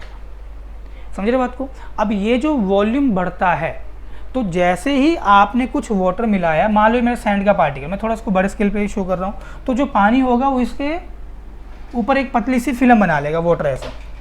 अब यहाँ पे दूसरा पार्टिकल होगा, उसके चारों तरफ भी पानी की एक फिल्म बनी होगी। ये वाटर की फिल्म क्या करती है, दूसरे पार्टिकल को रिपेल करेगी, दूर दूर भेजेगी, जिससे वॉल्यूम में इंक्रीमेंट मिलता है। और बेसिकली ये चीज़ होती है सरफेस टेंशन के कारण ही। अगर सारे के सारे वर्ड्स पानी से भर जाएंगे, उस केस में आपको बल्किंग नहीं मिलेगा। अगर सारे के सारे वर्ड्स पानी से नहीं भरे, तो डेफिनेटली आपको क्या मिलेगा, वहाँ पे बल्किंग मिलेगी। और बल्किंग जनरली निकल के आती है सरफेस टेंशन के कारण, राइट। अब यहाँ पे चेक करना, एक आपको यहाँ पे कर्व गिवन है जिसमें इंक्रीज इन वॉल्यूम दिया हुआ है, ठीक है, कितना वॉल्यूम में इंक्रीज आ रहा है जो वाई वाई एक्सिस में रखा हुआ है, और एक्स एक्सिस में आपके पास यहाँ पे मॉइस्चर कंटेंट है या वाटर कंटेंट है जो परसेंटेज में है बेसिकली। तो पहले वाला जो कर्व हो गया, ये नीचे वाला, ये मेरा कोर्स सैंड के लिए हो गया, दूसरा हो गया मीडियम सैंड के लिए, तीसरा हो गया मेरा फाइन सैंड के लिए, ठीक है। तो जैसे जैसे फाइनेस बढ़ती जाएगी वैसे वैसे बल्किंग बढ़ती है। और देखो मैक्सिमम अगर आप बल्किंग की बात करते हो तो 5% मॉइस्चर कंटेंट पे, वाटर कंटेंट अगर 5% है तो बल्किंग मैक्सिमम होगी। अब जैसे जैसे आपका मॉइस्चर कंटेंट यहाँ पे बढ़ रहा होगा, कर्व आपका नीचे गिर रहा है, मतलब वो उसका जो वॉल्यूम बढ़ा हुआ था वो कम होना स्टार्ट हो जाएगा, राइट। तो ये चीज़ आपने ध्यान रखनी है और एग्जाम में पूछता भी है जनरली आपसे।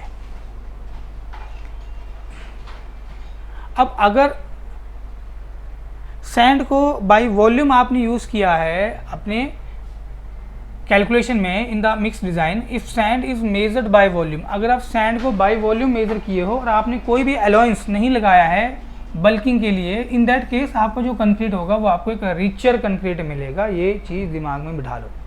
अगर सैंड यूज़ किया है, सैंड में आपने करेक्शन नहीं लगाया है बल्किंग के लिए, इन दैट केस जो आपका सैंड आपने बाय वॉल्यूम यूज़ किया है, उस केस में आपका जो कंक्रीट होगा दैट विल बी रिचर।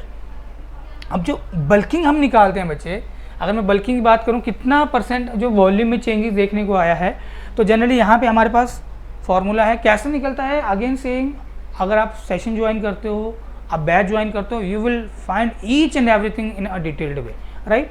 अब चेक करना, ये जो परसेंटेज बल्किंग है इसके ऊपर आपके स्टेट जूनियर इंजीनियर एग्जाम में न्यूमेरिकल आ चुका है भाई, देयर वाज अ न्यूमेरिकल।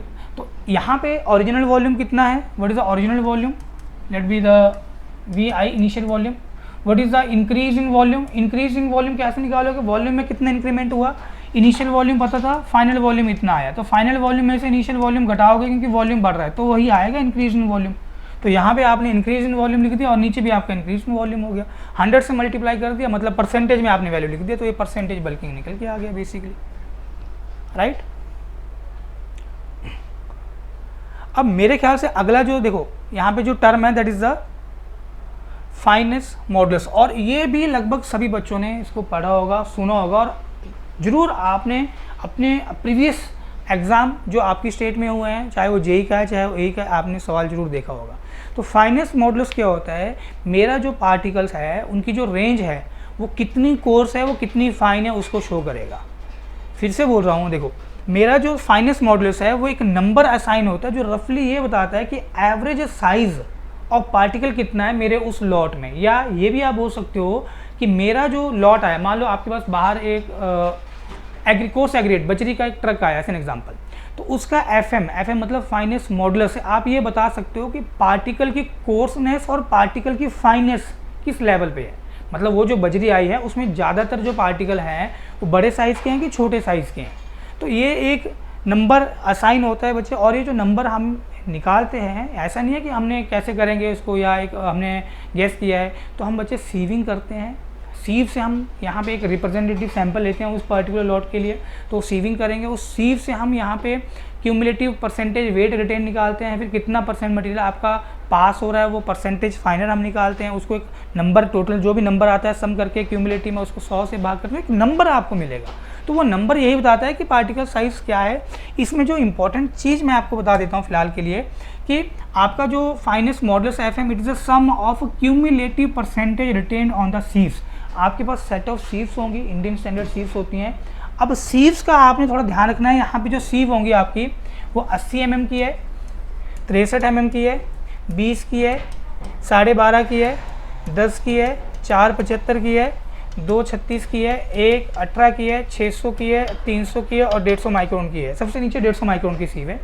तो अगर FM निकल के आ रहा है, मान लो FM निकल के आया आपका 3.2, ये मान लो सीविंग किया, इन सीव्स के ऊपर जो भी मटेरियल आपका रिटेन होगा वो आपने निकाला, क्यूमुलेटिव परसेंटेज रिटेन निकाला, कितना परसेंट मटेरियल फाइन है वो भी आपने कैलकुलेट कर लिया। तो अगर मान लो FM 3.2 आया तो नीचे से चलना है, यहाँ स्टार्टिंग यहाँ से करना है, 1 2 3, ये 3 आया 600 और चौथा नंबर है 1.18, मतलब जो एग्रीगेट साइज़ है वो 1.18 और 600 माइक्रोन के बीच में है, आप ये बोल सकते हो, ठीक है। या मान लो ये जो आपका FM निकल के आया हुआ है 5.2, अगर 5.2 है तो 1 2 3 4 5 और 6, मतलब 4.75 और 2.36 के बीच में है, मतलब एक साइज रेंज आपको बता रहा है फाइनेस्ट मॉडुलस, ठीक है जी। अब नेक्स्ट हमारे पास होता है यहाँ पे साउंडनेस। अब मैं बात करूँ साउंडनेस की, देखो मेरा जो एग्रीगेट है, जितना भी हम मटेरियल यूज़ करते हैं डेफिनेटली हमारा जो इन्वायरमेंट है वो एक एडवर्स इफेक्ट उसके ऊपर डालता है। अब किस इन्वायरमेंट में आप कौन सा मटेरियल यूज़ कर रहे हो वो भी हमें बहुत ही वाइसली चूज़ करना पड़ता है, क्योंकि अगर आपके पास एक सॉल्टी इन्वायरमेंट है, अगर आप नॉर्मल मटेरियल यूज़ कर लोगे, लाइक अगर आप एक माइल्ड एक्सपोजर कंडीशन में कोई आपका स्ट्रक्चर बन रहा है और दूसरा आपका कोई सीवियर एक्सपोजर कंडीशन बन रहा है, तो बच्चे वहाँ पे मटेरियल बहुत ही वाइसली चूज़ करना होता है, क्योंकि हमारा जो इन्वायरमेंट है उसका एक कंसिडरेबल इम्पैक्ट या इफेक्ट रहता है मटेरियल के ऊपर। तो हम अपने उस एग्रीगेट की ड्यूरेबिलिटी चेक करेंगे यहाँ पे। जनरली जो साउंडनेस है बच्चे ये ड्यूरेबिलिटी के अंदर आता है कि हमारा जो एग्रीगेट है वो कितना अच्छे से एटमॉस्फेयर वेदरिंग इफेक्ट को झेल सकता है, रजिस्ट कर सकता है। तो यहाँ पे साउंडनेस हम चेक करते हैं। साउंडनेस के लिए बच्चे टेस्ट होता है, ठीक है। जैसे अगर मैं फ्रीजिंग एंड थॉइंग की बात करूँ तो ऑफकोर्स ये एक ड्यूरेबिलिटी का टेस्ट है। अच्छा, thermal changes at temperature above freezing, of course एक ड्यूरेबिलिटी का टेस्ट है। अल्टरनेट वेटिंग एंड ड्राइंग हो रही है, उससे मेरा जो मटेरियल है एग्रीगेट है उसके ऊपर क्या इफेक्ट पड़ रहा है, वो ड्यूरेबिलिटी के टेस्ट है बेसिकली, राइट। चलिए अब इसमें भी अलग अलग चीज़ें हैं बच्चे, क्योंकि अगर मैं बोलूँ 12 महीने देखने हैं, हर सीज़न देखना है तो 12 महीने लग जाएंगे और इतना टाइम हमारे पास होता नहीं है जनरली। तो हम लैब में एक्सेलरेटेड सीजनल साइक्लिक रेट करते हैं, जैसे सोडियम सल्फेट और मैग्नीशियम सल्फेट है, उनमें हम अपने एग्रीगेट्स को डिप कर देते हैं। मतलब एक प्रोसीजर गिवन है, उसके बाद हम लॉस इन वेट कितना हो रहा है उसके बिहाफ के ऊपर हम ये डिफाइन करते हैं कि मेरा जो एग्रीगेट है वो ड्यूरेबिलिटी पॉइंट ऑफ व्यू से अच्छा है या ख़राब है, राइट। नेक्स्ट है एग्रीगेट एल्कली एग्रीगेट रिएक्शन। ये भी एक तरह का आप बोल सकते हो, इससे आपके जो कॉन्क्रीट है उसमें कैंसर इसी से होता है, मतलब जो डेटोरेशन होगा वो इसी के कारण होगा। जो सिलिका प्रेजेंट होता है एग्रीगेट के अंदर वो रिएक्ट करता है जो एल्कली प्रेजेंट है सीमेंट के अंदर, और इससे बेसिकली यहाँ पे जो प्रोडक्ट बना वो एल्कली सिलिकेट जेल बना, जो वाटर को एब्जॉर्ब कर लेगा और उसका वॉल्यूम बढ़ा देगा। अब जैसे जैसे यहाँ पे हाइड्रेशन प्रोसेस होगी व्हाट विल हैपन, तो आपका जो सीमेंट पेस्ट होगा उसमें से लॉस ऑफ वाटर होगा, इंटरनल स्ट्रेस डेवलप होंगे जिससे एक्सपेंशन होगा, क्रैकिंग होगा और बहुत सारे ऐसे अनवांटेड चीज़ें होंगी हमारे उस मटेरियल के अंदर जो हम चाहेंगे नहीं, राइट। तो ये भी इम्पोर्टेंट है। अब कौन कौन से फैक्टर्स हैं जो एल्कली एग्रीगेट रिएक्शन को अफेक्ट करते हैं। अगर आपका एग्रीगेट ही रिएक्टिव टाइप का, जो हम कभी चाहते नहीं है कि एग्रीगेट मेरा किसी दूसरे मटेरियल के साथ रिएक्ट करे, ठीक है, तो जनरली हम बोलते हैं कि हमारा इनर्ट मटेरियल होना चाहिए। तो रिएक्टिव टाइप के अगर एग्रीगेट है और सीमेंट के अंदर जो एल्कली कंटेंट है बच्चे वो हाई है, तो जो सीमेंट है बच्चे उसका जो जनरल स्पेसिफिकेशन का हमारा स्टैंडर्ड है वो IS 269 है। तो अगर आप सीमेंट OPC सीमेंट यूज़ कर रहे हो तो OPC सीमेंट में भी आपके पास 33 ग्रेड, 43 ग्रेड, 53 ग्रेड, 43S और 53S, तो टोटल यहाँ पे 5 ग्रेड हैं OPC के। गलती मत करना, 3 मत बोल देना, टोटल 5 हैं। जो हम अगर बात करें कि हमने रेलवे में स्लीपर कंस्ट्रक्शन के लिए यूज़ नहीं करना है तो S फॉर स्लीपर, तो ये जो लास्ट के 2 ग्रेड हैं वो इंडियन रेलवे यूज़ करता है स्लीपर कंस्ट्रक्शन के लिए। मोस्टली हम जो कंस्ट्रक्शन में यूज़ करेंगे ग्रेड वो आपका 43 होगा। और 53 अगर मान लो कोई बड़ा प्रोजेक्ट है, आप कोई बिल्डिंग मान लो आप एक हाई राइज बिल्डिंग बना रहे हो तो ऑफकोर्स वहाँ पे 53 भी हो सकता है, ये रिक्वायरमेंट के ऊपर डिपेंड करता है। तो उस सीमेंट के अंदर एल्कली कंटेंट अगर हाई होगा तो definitely aggregate alkali aggregate reaction के चांसेस भी हाई बनेंगे। अच्छा, availability of the moisture content कितना है मटेरियल के अंदर, उससे भी यहाँ पे एल्कली एग्रीगेट रिएक्शन में बढ़ावा मिलेगा। टेम्परेचर कितना है, क्योंकि टेम्परेचर कंडीशन भी यहाँ पे एक इंपॉर्टेंट रोल प्ले करती है कि आपका जो एल्कली एग्रीगेट रिएक्शन है वो पार्टिसिपेट होगा कि नहीं होगा बेसिकली, राइट। तो कंट्रोल जैसे अगर हमारा टेम्परेचर एक ऐसा सूटेबल टेम्परेचर जिसमें बैक्टीरिया सर्वाइव कर सकता है या वो यहाँ पे पैदा हो सकता है, तो डेफिनेटली हम चाहते हैं कि उस तरह का मेरा टेम्परेचर रेंज ना हो। तो सेम एक टेम्परेचर रेंज दिया है, इसके बीच में अगर रहेगा तो डेफिनेटली ये एल्कली एग्रीगेट रिएक्शन इससे आपकी स्टार्ट हो जाएगी, ठीक है। अब कैसे कंट्रोल कर सकते हो, आप ऐसे एग्रीगेट सेलेक्ट करो जो नॉन रिएक्टिव हो, ठीक है। आप ऐसा सीमेंट यूज़ करो जिसमें एल्कली कंटेंट कम हो, बिल्कुल कॉमन सी चीज़ें हैं बच्चे। कंट्रोल कर लो मॉइस्चर कंटेंट को, पोजोलानिक मटेरियल यूज़ करो, एयर एंट्रेनिंग एजेंट्स यूज़ करो। तो यहाँ से बच्चे इन छोटी छोटी चीज़ों से आपका एक सवाल बनता है, तो पूछेगा which one of following can be use to control the alkali aggregate reaction. तो ये चीज़ें आपने ध्यान रखनी है, तो ये पूछ लेते हैं बेसिकली आपसे, ठीक है। तो ये बच्चे बेसिकली मैंने आपको एग्रीगेट के ऊपर एक टॉपिक यहाँ पे फ्रेम किया। अब इस टॉपिक पे जो सवाल हैं अभी हम मूव करेंगे। तो यहाँ पे हर एग्ज़ाम में क्वेश्चंस बनते हैं बेसिकली, चाहे वो आप हाईवे इंजीनियरिंग की बात करो, चाहे आप बिल्डिंग मटेरियल की बात करो, मतलब ये दोनों में कॉमन सा टॉपिक मैंने उठाया और मेरे ख्याल से इस टॉपिक को समझने में किसी को कोई प्रॉब्लम नहीं आनी चाहिए। फिर भी अगर किसी को इशू है वो बच्चे नीचे कमेंट कर सकते हैं, कोई अगर सुझाव है वो दे सकते हैं। तो चलिए अभी इसके बाद फिर हम अपना क्वेश्चन स्टार्ट करके चलिए मैं आपको पहले इंस्ट्रूमेंट जो हम लैब में यूज़ करते हैं जब हम एग्रीगेट की टेस्टिंग की बात कर रहे होते हैं, तो मैं आपको पहले इंस्ट्रूमेंट दिखाता हूं। और मेरे ख्याल से बच्चों आपने कभी ना कभी या जरूर अपनी लाइफ में या इंजीनियरिंग में इंस्ट्रूमेंट जरूर देखे होंगे लैब के अंदर। तो ये आपको सीव्स दिख रही हैं, these are the set of sieves. तो इन सीव्स पे अगर आप साइड पे देखोगे तो इनका सीव नंबर यहाँ पे मेंशन होता है, यहाँ पे सीव नंबर मेंशन होगा। आपका इंडियन स्टैंडर्ड कौन सा सीव है वो लिखा होगा, एमएम में है, जैसे 4.75 mm का सीव है या 600 माइक्रोन का सीव है या 75 माइक्रोन का सीव है या 45 माइक्रोन का सीव है, तो मार्क होता है। तो जनरली जब हम ग्रेडेशन की बात करते हैं कि हमें ग्रेडेशन करना है, बोलने मतलब क्या है कि हम एग्रीगेट की बात कर रहे हैं। एग्रीगेट में मुझे बजरी को अलग करना है और मुझे सैंड को अलग करना है, कोर्स एग्रीगेट अलग करना है, फाइन एग्रीगेट अलग करना है। तो उस केस में हम सीव एनालिसिस करते हैं, जिसको हम ग्रेडेशन भी बोलते हैं या पार्टिकल साइज एनालिसिस भी बोलते हैं। तो हमारे पास ये सेट ऑफ सीव्स होती हैं। अब सवाल ये उठता है कि कौन सी सीव्स आप यूज़ करोगे जब ग्रेडेशन की आप बात करोगे। तो बच्चे अलग अलग तरह की ग्रेडेशन है, ऑल इन एग्रीगेट का ग्रेडेशन है, सिंगल एग्रीगेट साइज का ग्रेडेशन है। अगर आप यहाँ पे सैंड का जोन निकाल रहे हो, लाइक 4 जोन होते हैं, जोन 1, जोन 2, जोन 3, जोन 4। तो जैसे जैसे बच्चे जोन बढ़ता है वैसे वैसे सैंड की फाइननेस बढ़ती है। अगेन वो हम सीविंग करके ही पता करते हैं, राइट। तो ये मैं आपको अभी इंस्ट्रूमेंट दिखा रहा हूँ और मेरे ख्याल से आपने देखे भी होंगे, जिन्होंने नहीं देखे हैं बच्चे एक बार देख लो ध्यान से। तो ये मैकेनिकल शेकर है, इसमें ये सीव्स को सेट किया हुआ है। अच्छा, ये एग्रीगेट हैं और ये हमारे पास एंगुलर साइज एग्रीगेट है। मैंने अभी आपको वीडियो में बताया कि हम जो एग्रीगेट प्रीफर करेंगे वो होंगे एंगुलर एग्रीगेट, चाहे वो कंक्रीट बनाने के लिए आप एग्रीगेट यूज़ कर रहे हो कोर्स एग्रीगेट, चाहे आप पेमेंट मटेरियल में अपना कोर्स एग्रीगेट यूज़ कर रहे हो, तो it should be angular in shape. तो ये आपको एंगुलर एग्रीगेट दिख रहे हैं। तो इन एंगुलर एग्रीगेट का सबसे बड़ा प्लस पॉइंट क्या है, इनकी इंटरलॉकिंग अच्छी होती है और स्ट्रेंथ भी हाई होती है। ऑल्दो वर्केबिलिटी थोड़ा कम निकल के आता है as compare to rounded aggregate, लेकिन इंटरलॉकिंग प्रॉपर्टी इनकी हाई होती है। अब बहुत सारे टेस्ट हैं जो हम एग्रीगेट के ऊपर करेंगे वन बाय वन। ये हमारे राउंडेड एग्रीगेट्स हैं जिनको हम रिवर पेबल्स भी बोलते हैं। तो आप खुद समझ सकते हो, अगर इस तरह का हम एग्रीगेट यूज़ करेंगे अपने कंक्रीट बनाने के लिए तो डेफिनेटली वो जो मिक्स बनेगा बच्चे, उसकी वर्केबिलिटी तो हाई होगी। वर्केबिलिटी हम डिफाइन करते हैं बच्चे, कितनी आसानी से हम अपनी मटेरियल के साथ काम कर सकते हैं, that is the workability, ease with which we can work with the material. अगर वो कंक्रीट की बात करते हैं तो कंक्रीट को आप कितनी आसानी से मिक्स कर सकते हो। मिक्स करने के बाद आप उसको ट्रांसपोर्ट करोगे, जहाँ पे उसको प्लेस करना है, ट्रांसपोर्ट करने के बाद आप सेक्शन में प्लेस करोगे। जब प्लेस करते हैं तो सेग्रीगेशन और ब्लीडिंग नहीं होना चाहिए, जो दो बेसिकली डिफेक्ट्स होते हैं। तो वर्केबिलिटी तो हाई होती है, लेकिन इंटरलॉकिंग दैट इज कहीं ना कहीं स्ट्रेंथ के साथ कॉम्प्रोमाइज़ करना पड़ जाता है, राइट। तो जो डिजायरेबल नहीं है हम इनको यूज़ नहीं करते हैं कंस्ट्रक्शन में। अच्छा, मैंने आपको बताया था एग्रीगेट आपके बहुत ज़्यादा लंबे नहीं होना चाहिए, टू इलोंगेटेड एग्रीगेट नहीं होने चाहिए और टू फ्लैकी भी एग्रीगेट नहीं होनी चाहिए। इलोंगेटेड मतलब लंबे एग्रीगेट है, फ्लैकी मतलब पतले हैं। तो यहाँ पे आप एग्रीगेट चेक कर लो। अगर आप बहुत ज़्यादा ऐसे लंबे एग्रीगेट यूज़ करोगे कंस्ट्रक्शन में, what ever may be the type of construction, किसी भी तरह की बच्चे कंस्ट्रक्शन है, तो जब लोड पड़ेगा तो ये जो आपके एग्रीगेट्स होंगे, चाहे वो इलोंगेटेड है चाहे वो फ्लैकी है, वो एकदम से टूट जाएंगे। That is not desirable. आप कोई सा भी कंस्ट्रक्शन उठा लो, चाहे आप रोड हाईवे कंस्ट्रक्शन की बात करोगे, चाहे आप कॉन्क्रीट बना रहे हो बच्चे किसी इंफ्रास्ट्रक्चर प्रोजेक्ट्स के अंदर, तो हम हमेशा ही फ्लैकी और इलोंगेटेड पार्टिकल्स को अलाउ नहीं करते हैं।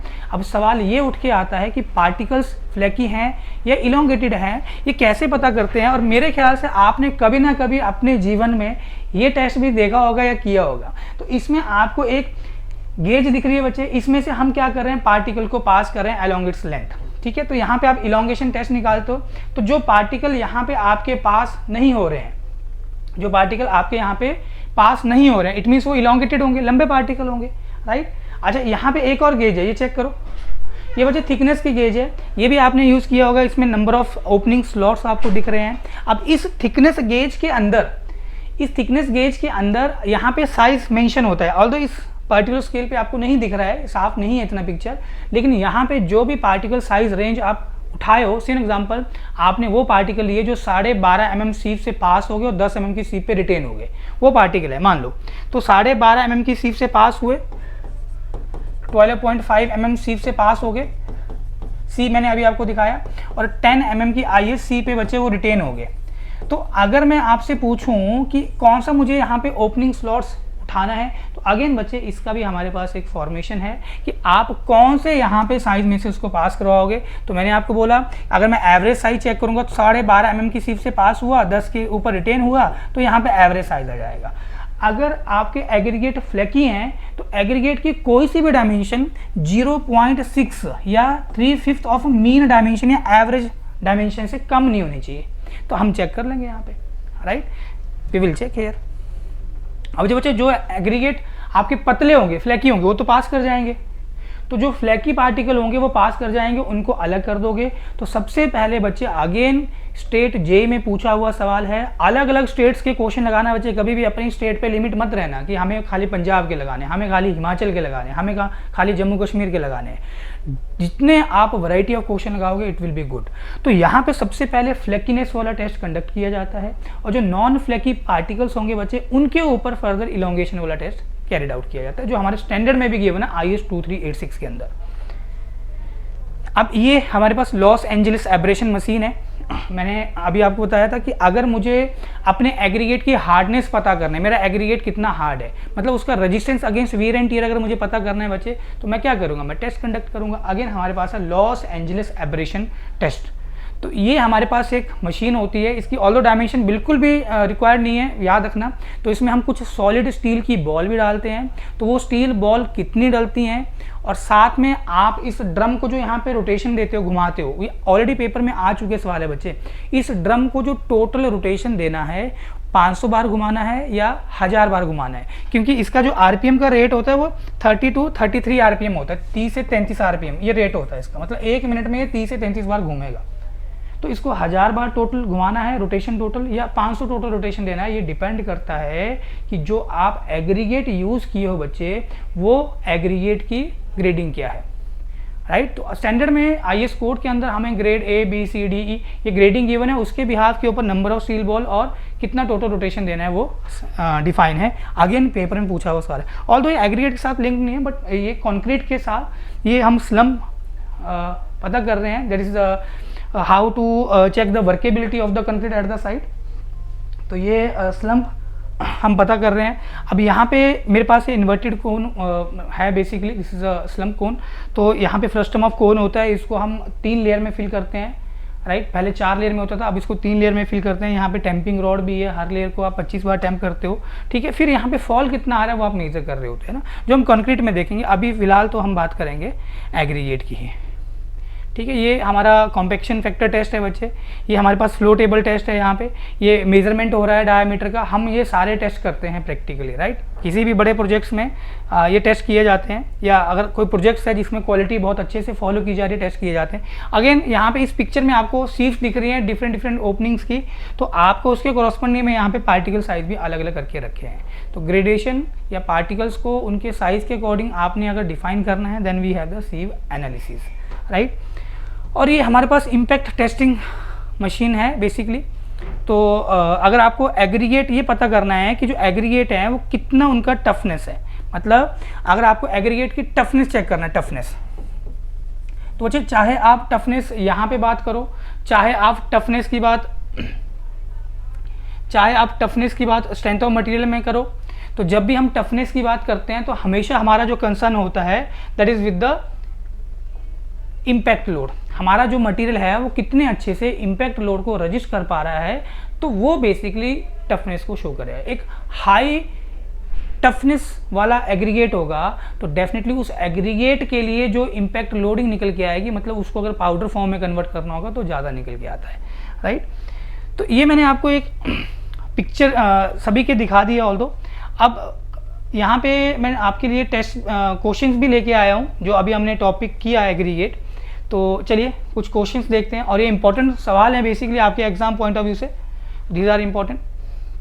अब देखो पहला जो सवाल निकल के आ रहा है वो है कि बल्किंग ऑफ सैंड किसके कारण होता है। Bulking of sand is cause by, फिर से बच्चे मैंने आपको पहले बताया था, फिर से बताता हूँ, बल्किंग होता है कि वॉल्यूम में जो चेंज आना। अब सैंड का वॉल्यूम जब बढ़ता है बच्चे, अब सैंड का वॉल्यूम बढ़ने का कारण क्या है, तो बच्चे अगर ये सैंड के पार्टिकल हैं तो जब वाटर इस सैंड के पार्टिकल के कांटेक्ट में आएगा तो इसके ऊपर वो एक पतली सी फिल्म बना लेगा सरफेस के ऊपर, सरफेस मॉइस्चर। अब दूसरा पार्टिकल होगा, सेकंड पार्टिकल, वो भी क्या करेगा, वो इसके ऊपर भी एक पतली सी फिल्म बना लेगा, क्योंकि यहाँ पे हमने सैंड में little amount of water add किया है, लिटिल अमाउंट ऑफ वाटर। अब ये जो हमारा सरफेस के ऊपर मॉइस्चर है, वाटर है, ये एक रिपल्सिव फोर्स लगाएगा जिससे पार्टिकल को दूर दूर भेजेगा, मतलब एक तरह से वो टेंशन डेवलप हो जाएगी सरफेस के ऊपर, मतलब एक सरफेस टेंशन पिक्चर में आ जाएगा, जिसके कारण ऑल्दो उतना वॉल्यूम नहीं होगा। मतलब अगर आप एक ड्राई सैंड का वॉल्यूम देखोगे और उसी ड्राई सैंड में आप कुछ अमाउंट ऑफ वाटर डाल दोगे तो वो जो कुछ अमाउंट ऑफ वाटर डालने के बाद जो सैंड होगा उसका वॉल्यूम बढ़ जाएगा थोड़ा, जिसको हम बल्किंग बोलते हैं, और ये अच्छी बात नहीं है। इसीलिए बच्चे हम हमेशा चाहते हैं कि बाई वेट आप चीज़ों का मेजरमेंट करो, ना कि बाई वॉल्यूम करो। हाँ, बाई वॉल्यूम हम वाटर का और एडमिक्शन का करते हैं अपने मिक्स डिज़ाइन में, आप बाई वेट भी कर सकते हो, लेकिन मिक्स डिज़ाइन के अंदर जो हमारा IS 10262 है, जितना भी मेजरमेंट होगा वो बाई वेट ही करते हैं, राइट। तो बल्किंग ऑफ सैंड किसके कारण हुआ बच्चे, bulking of sand is cause by, देखो पहला बोल रहा है कि सरफेस एब्जॉर्प्शन, सरफेस के ऊपर जो आपका मॉइस्चर एब्जॉर्ब हुआ, ये सही है, सरफेस एब्जॉर्प्शन। फिर बोल रहा है सरफेस एडजॉर्प्शन, ध्यान रखना यहाँ पे एडजॉर्प्शन है। सरफेस एडजॉर्प्शन का मतलब क्या है कि ये जो इस पत्थर के अंदर या एग्रीगेट के अंदर जो खाली जगह होगी, जिसको टेक्निकली हम वॉइड्स बोलते हैं, उन वॉइड्स में जो पानी गया दैट इज एडजॉर्प्शन, जिसकी हम बात नहीं करेंगे, राइट, क्योंकि हमारा जो एग्रीगेट था that was in the SSD condition. Next, surface tension के कारण हुआ, यह सरफेस टेंशन के कारण भी है, और वाटर सरफेस टेक्सचर नहीं, सरफेस टेक्सचर नहीं। अब चेक करना, बल्किंग ऑफ सैंड में आपको यहाँ पे 4 ऑप्शन गिवन है, तो बल्किंग ऑफ सैंड यहाँ पे जो मोस्ट अप्रोप्रिएट आपका ऑप्शन है that is a surface tension, surface tension के कारण हुआ ये। ऑल्दो यहाँ पे सरफेस मॉइस्चर के कारण भी हो रहा है, बेसिकली सरफेस के ऊपर मॉइस्चर आया, उसी के कारण यहाँ पे क्या हुआ, दूसरा जो पार्टिकल है उसके सरफेस के ऊपर भी मॉइस्चर है, तो रिपल्शन हुआ बेसिकली, राइट। तो इसका जो आंसर है बच्चे वो है C, राइट। देखो अगले सवाल में क्या पूछ रहा है कि जो फ्लेक्कीनेस इंडेक्स होता है, जो परसेंटेज में डिफाइन किया जाएगा कोर्स एग्रीगेट के लिए, वो कितना होता है नॉर्मली, फ्लेक्कीनेस इंडेक्स। तो बच्चे मैंने आपको एक पीछे स्केल दिखाया था, स्लॉट्स उसमें होंगे, ओपनिंग्स होंगे, तो आप क्या करते हो, उन ओपनिंग में से मटेरियल पास करोगे, या इस तरह की आपके पास यहाँ पे ओपनिंग्स थी उसमें बनी हुई। अब इनका साइज मार्क होता है बच्चे, साइज लिखा होता है ना ऐसे, तो किस ओपनिंग में से आपने एग्रीगेट को पास करवाना है, ये डिपेंड करता है कि हमारे पास किस रेंज के पार्टिकल प्रेजेंट हैं, समझ रहे हो बात को। अब फ्लेक्कीनेस इंडेक्स की बात कर रहे हैं, फ्लेक्कीनेस इंडेक्स मतलब पार्टिकल आपके फ्लेकी नहीं होने चाहिए, ऑल दो जो हम चाहते हैं फ्लेकी नहीं होने चाहिए, तो कितना परसेंट पार्टिकल आप फ्लेकी अलाउ करोगे, इसका भी लिमिट गिवन है हमारे स्टैंडर्ड के अंदर। अच्छा, अब ये पार्टिकल है बच्चे, ध्यान सुनना, ये पार्टिकल है, मान लो ये जो पार्टिकल रेंज है ये 12.5 mm वाली जो सीव है, IS सीव, उससे पास हो गए, 12.5 mm वाली IS सीव से पास है, और 10 mm IS सीव के ऊपर ये रिटेन हो रहे हैं, 10 mm IS सीव पे ये रिटेन हो गए, रिटेन्ड। ध्यान सुनना बच्चे, 12.5 mm IS सीव से पास हुआ, 10 mm पे रिटेन हुआ, तो साइज कितना आएगा, एवरेज साइज आप 12.5 + 10/2, मतलब एवरेज करोगे, समझ रहे हो बात को। तो अगर इस पार्टिकल की, ऐसे बहुत सारे पार्टिकल हैं, ऐसा नहीं एक अकेला है। आपने सीविंग किया 12.5 mm से जो पास हो गए, 10 mm की सी पे रिटेन हुए, वो पार्टिकल आपने उठा लिए। मिनिमम कम से कम 200 पीसीस तो होने ही चाहिए। जो स्टैंडर्ड है वो बोलता है कि कम से कम 200 पीसीस होने चाहिए जब आप टेस्ट करोगे। 200 से ज़्यादा होगा चलेगा, 200 से कम होगा नहीं चलेगा। दूसरा स्टैंडर्ड ये भी बोलता है आप ऐसा नहीं करोगे, आपने बहुत छोटा यहाँ पे कंकड़ उठा लिया, कोई पार्टिकल, बहुत छोटा पार्टिकल उठा लिया, कंकड़ उठा लिया, आप उसका फ्लैकीनेस से इलोंगेशन मेजर करने की आपने उसका प्रोसीजर स्टार्ट कर दिया, that is again not allowed. तो स्टैंडर्ड बोलता है कि जो फ्लैकीनेस और इलोंगेशन वाला टेस्ट है वो उन्हीं पार्टिकल के लिए वैलिड होगा जिनका साइज 6.3 mm से बड़ा होगा, इससे छोटे के लिए वैलिड नहीं है, राइट। अब कब आप बोलोगे पार्टिकल आपके फ्लैकी हैं, तो अगर पार्टिकल की स्मॉलेस्ट डायमेंशन या पार्टिकल की लीस्ट लेटरल डायमेंशन, कुछ भी बोल दो, अगर पार्टिकल की स्मॉलेस्ट डायमेंशन या कोई सी भी डायमेंशन 0.6 या 3/5 ऑफ मीन डायमेंशन से कम होगी, 3/5 ऑफ मीन डायमेंशन, एमडी हो गया मीन डायमेंशन। मीन डायमेंशन कैसे निकालोगे, 12.5 + 10 डिवाइडेड बाई 2, तो कितना हो गया ये 22.5 हो गया क्या, 22.5 डिवाइडेड बाई 2 तो 11.25 mm। तो 11.25 का 0.6 60% कर लो। अब यहाँ पे आपके पास ओपनिंग है, स्लॉट्स हैं, तो आप अपने पार्टिकल साइज रेंज के अकॉर्डिंग यहाँ पे उस ओपनिंग में से उसको पास कराओगे। अगर वो पास हो गया बच्चे तो वो फ्लैकी पार्टिकल है, उसको अलग कर दोगे आप उसको यूज़ नहीं करोगे फर्दर, ना ही उसके ऊपर आप फर्दर को टेस्टिंग करोगे। समझ रहे बात को। अब सवाल में यहाँ पे ये बोल रहा है कि जो फ्लैकीनेस इंडेक्स है जो परसेंटेज में होता है, तो कोर्स एग्रीगेट के लिए इज नॉर्मली कितना होना चाहिए। तो मैंने आपको बताया बच्चे जो हमारा फ्लैकीनेस इंडेक्स है, फ्लैकीनेस इंडेक्स जनरली आपका ये 45% से ज़्यादा नहीं होना चाहिए। ये आपका जो फ्लैकीनेस इंडेक्स है 45% से ज़्यादा नहीं होना चाहिए। सो आप बोल सकते हो इसका जो रेंज है वो 25 से 50 के बीच में रहेगा, चलेगा। तो अब एक चीज़ और ध्यान रखना बच्चे, यहाँ पे जो फ्लैकीनेस इंडेक्स हम निकाल रहे हैं ये आपके जो पार्टिकल उस सी में से या उस पर्टिकुलर स्केल में से जो पास हो गए, ठीक है, वो पार्टिकल आप अलग कर दोगे, उनका वेट कर लोगे कितना था, इनिशियली पार्टिकल का वेट कितना था, दोनों का रेशो आपको मिल जाएगा बेसिकली, राइट, क्योंकि ये परसेंटेज में निकल के आता है। तो जितने ज़्यादा पार्टिकल फ्लैकी निकल के आएंगे उतना ज़्यादा फ्लैकीनेस इंडेक्स होगा। फ्लैकीनेस इंडेक्स जितना कम निकल के आएगा बच्चे उतनी ही अच्छी बात है। ये देखो इस सवाल में क्या बोल रहा है, as size of coarse aggregate decreases, जैसे जैसे कोर्स एग्रीगेट मतलब बजरी, इसका अगर आप साइज कम करोगे, मतलब पहले बड़ा पार्टिकल था फिर आपने छोटा कर दिया, पहले 20 mm साइज का पार्टिकल था फिर 10 पे आ गए आप, फिर 10 से भी छोटे पार्टिकल साइज पे आ गए, सेम एग्जांपल। तो जैसे जैसे कोर्स एग्रीगेट का बच्चे साइज कम होगा, जो वर्केबिलिटी होगी कंक्रीट की वो क्या होगी, वो बढ़ेगी या घटेगी या उसके ऊपर कोई इफेक्ट नहीं पड़ेगा। अगेन ये एग्रीगेट के साथ ही लिंक्ड आपके पास एक सवाल है। अब चेक करना बच्चे, तो जब भी इस तरह का सवाल आता है तो ब्रेन के ऊपर रिग्रेस रखना कि यहाँ पे हम स्पेसिफिक सरफेस एरिया चेक करते हैं कि स्पेसिफिक सरफेस एरिया कितना है। तो स्पेसिफिक सरफेस एरिया बेसिकली हम इसको सरफेस एरिया टू वॉल्यूम का रेशियो लेके चलते हैं, this is a ratio of surface area to volume, ठीक है। मास टू वॉल्यूम का रेशियो भी हो सकता है, कोई बड़ी बात नहीं है। तो सरफेस एरिया टू वॉल्यूम का रेशियो, तो ये जो हम सरफेस एरिया निकालेंगे, मान लो मेरे पास एक परफेक्टली राउंडेड पार्टिकल है, सेम एग्जांपल, मेरे पास एक परफेक्टली राउंडेड पार्टिकल है, तो इसका मैंने साइज बोल दिया d, दैट इज डायमीटर, इसका मैंने साइज बोल दिया d। तो इस परफेक्टली राउंडेड दैट इज एक तरह का जो स्फीयर है बच्चे, इसका सरफेस एरिया आप निकाल लो 4πr², और इसका वॉल्यूम 4/3 πr³ नीचे लिख लो। तो इसका बच्चे जो कांस्टेंट टर्म होगी वो जो कट रही होगी काट देना, जो रेडियस होगा वो कट जाएगा। तो यहाँ पे आपको जो फॉर्मेशन मिलती है वो 6/d करके निकल गया, मतलब यहाँ पे मैंने डायमीटर के टर्म में लिख दिया, d इज द डायमीटर जो होगा बेसिकली ऑफकोर्स वो रेडियस का 2 टाइम होगा।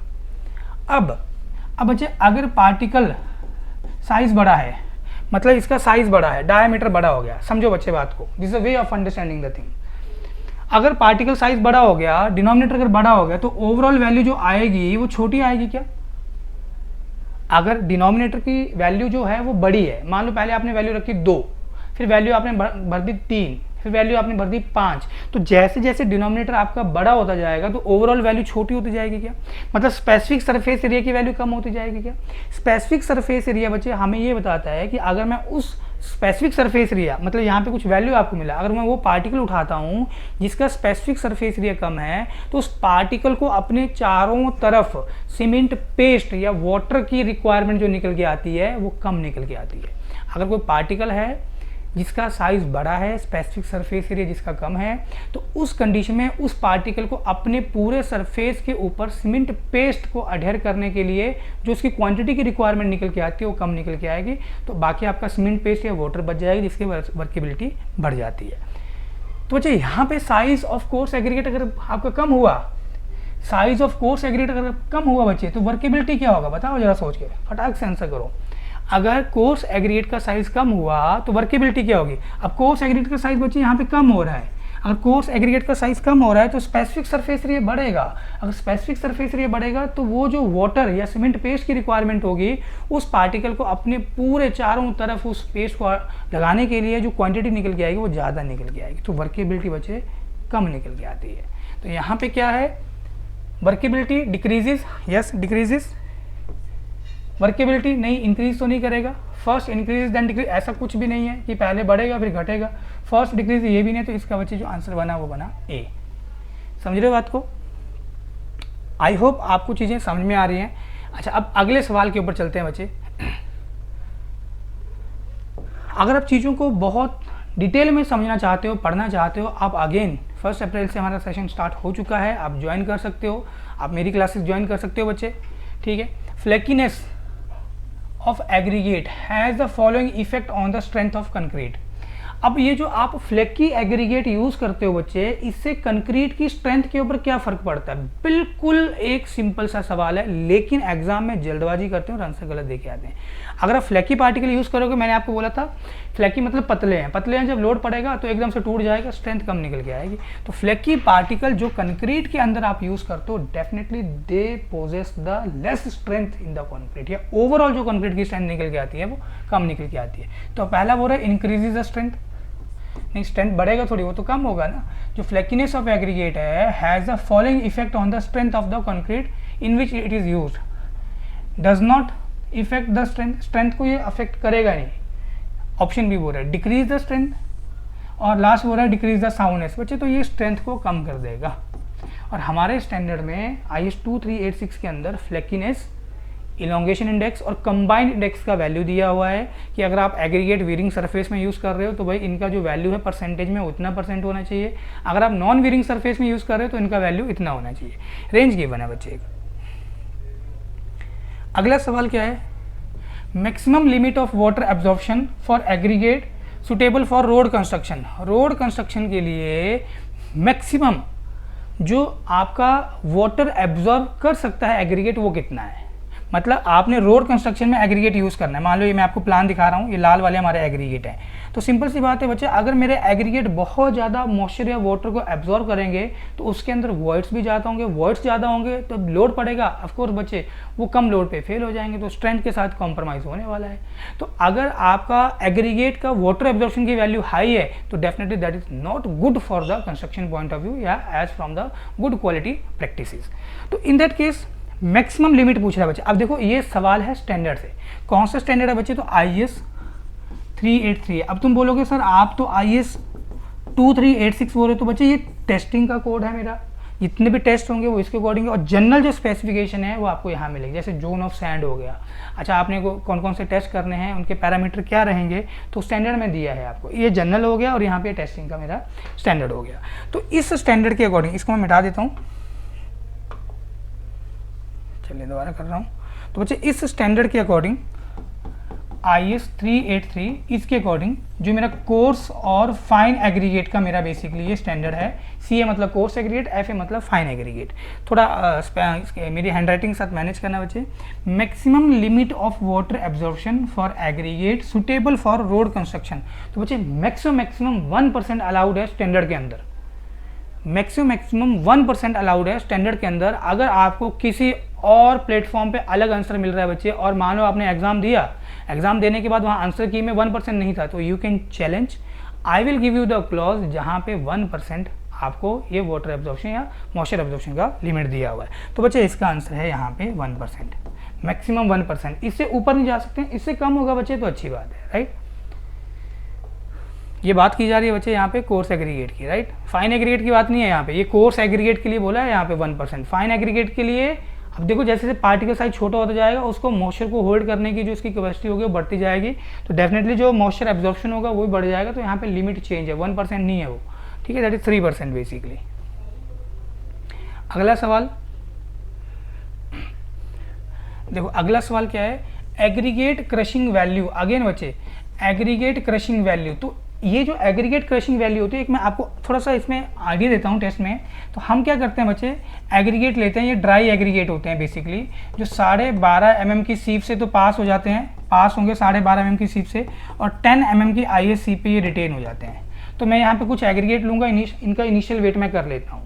तो अब मैं इन एग्रीगेट्स को यहाँ पे मोल्ड होता है, बिल्कुल भी जरूरत नहीं है उस मोल्ड की डायमेंशन को याद रखने का।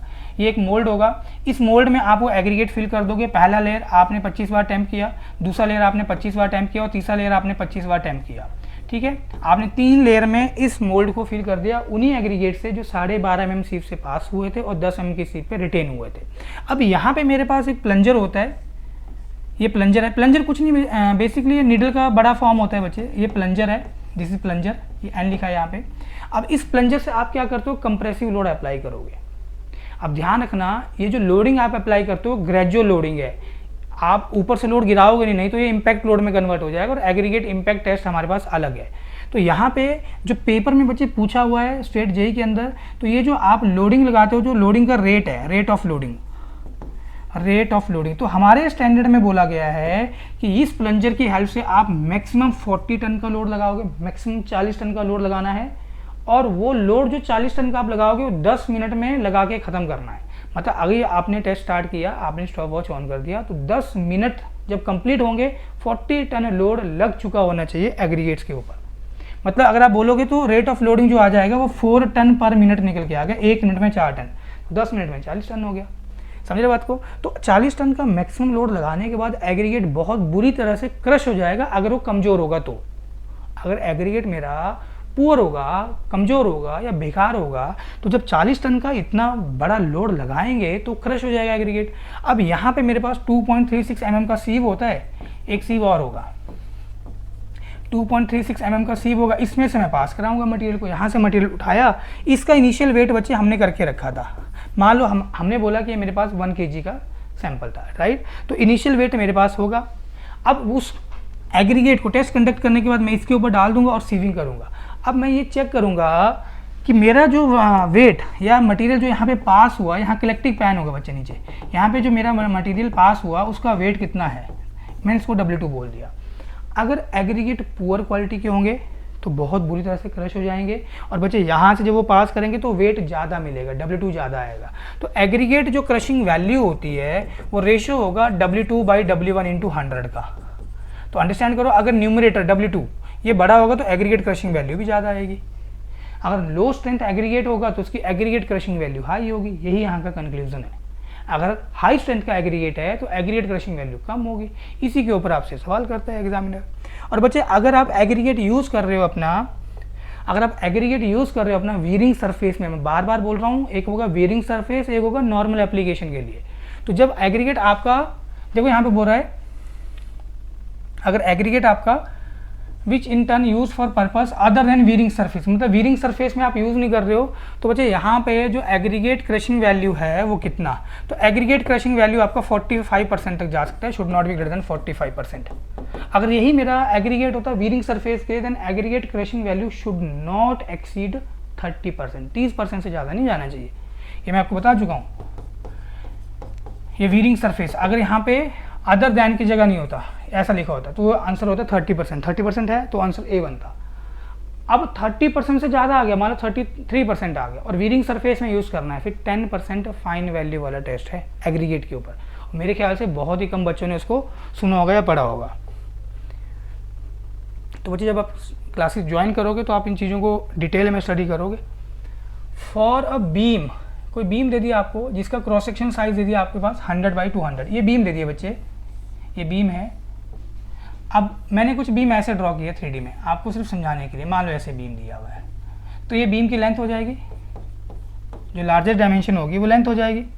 ये बीम का विड्थ हो गया B, और ये बीम का डेप्थ हो गया।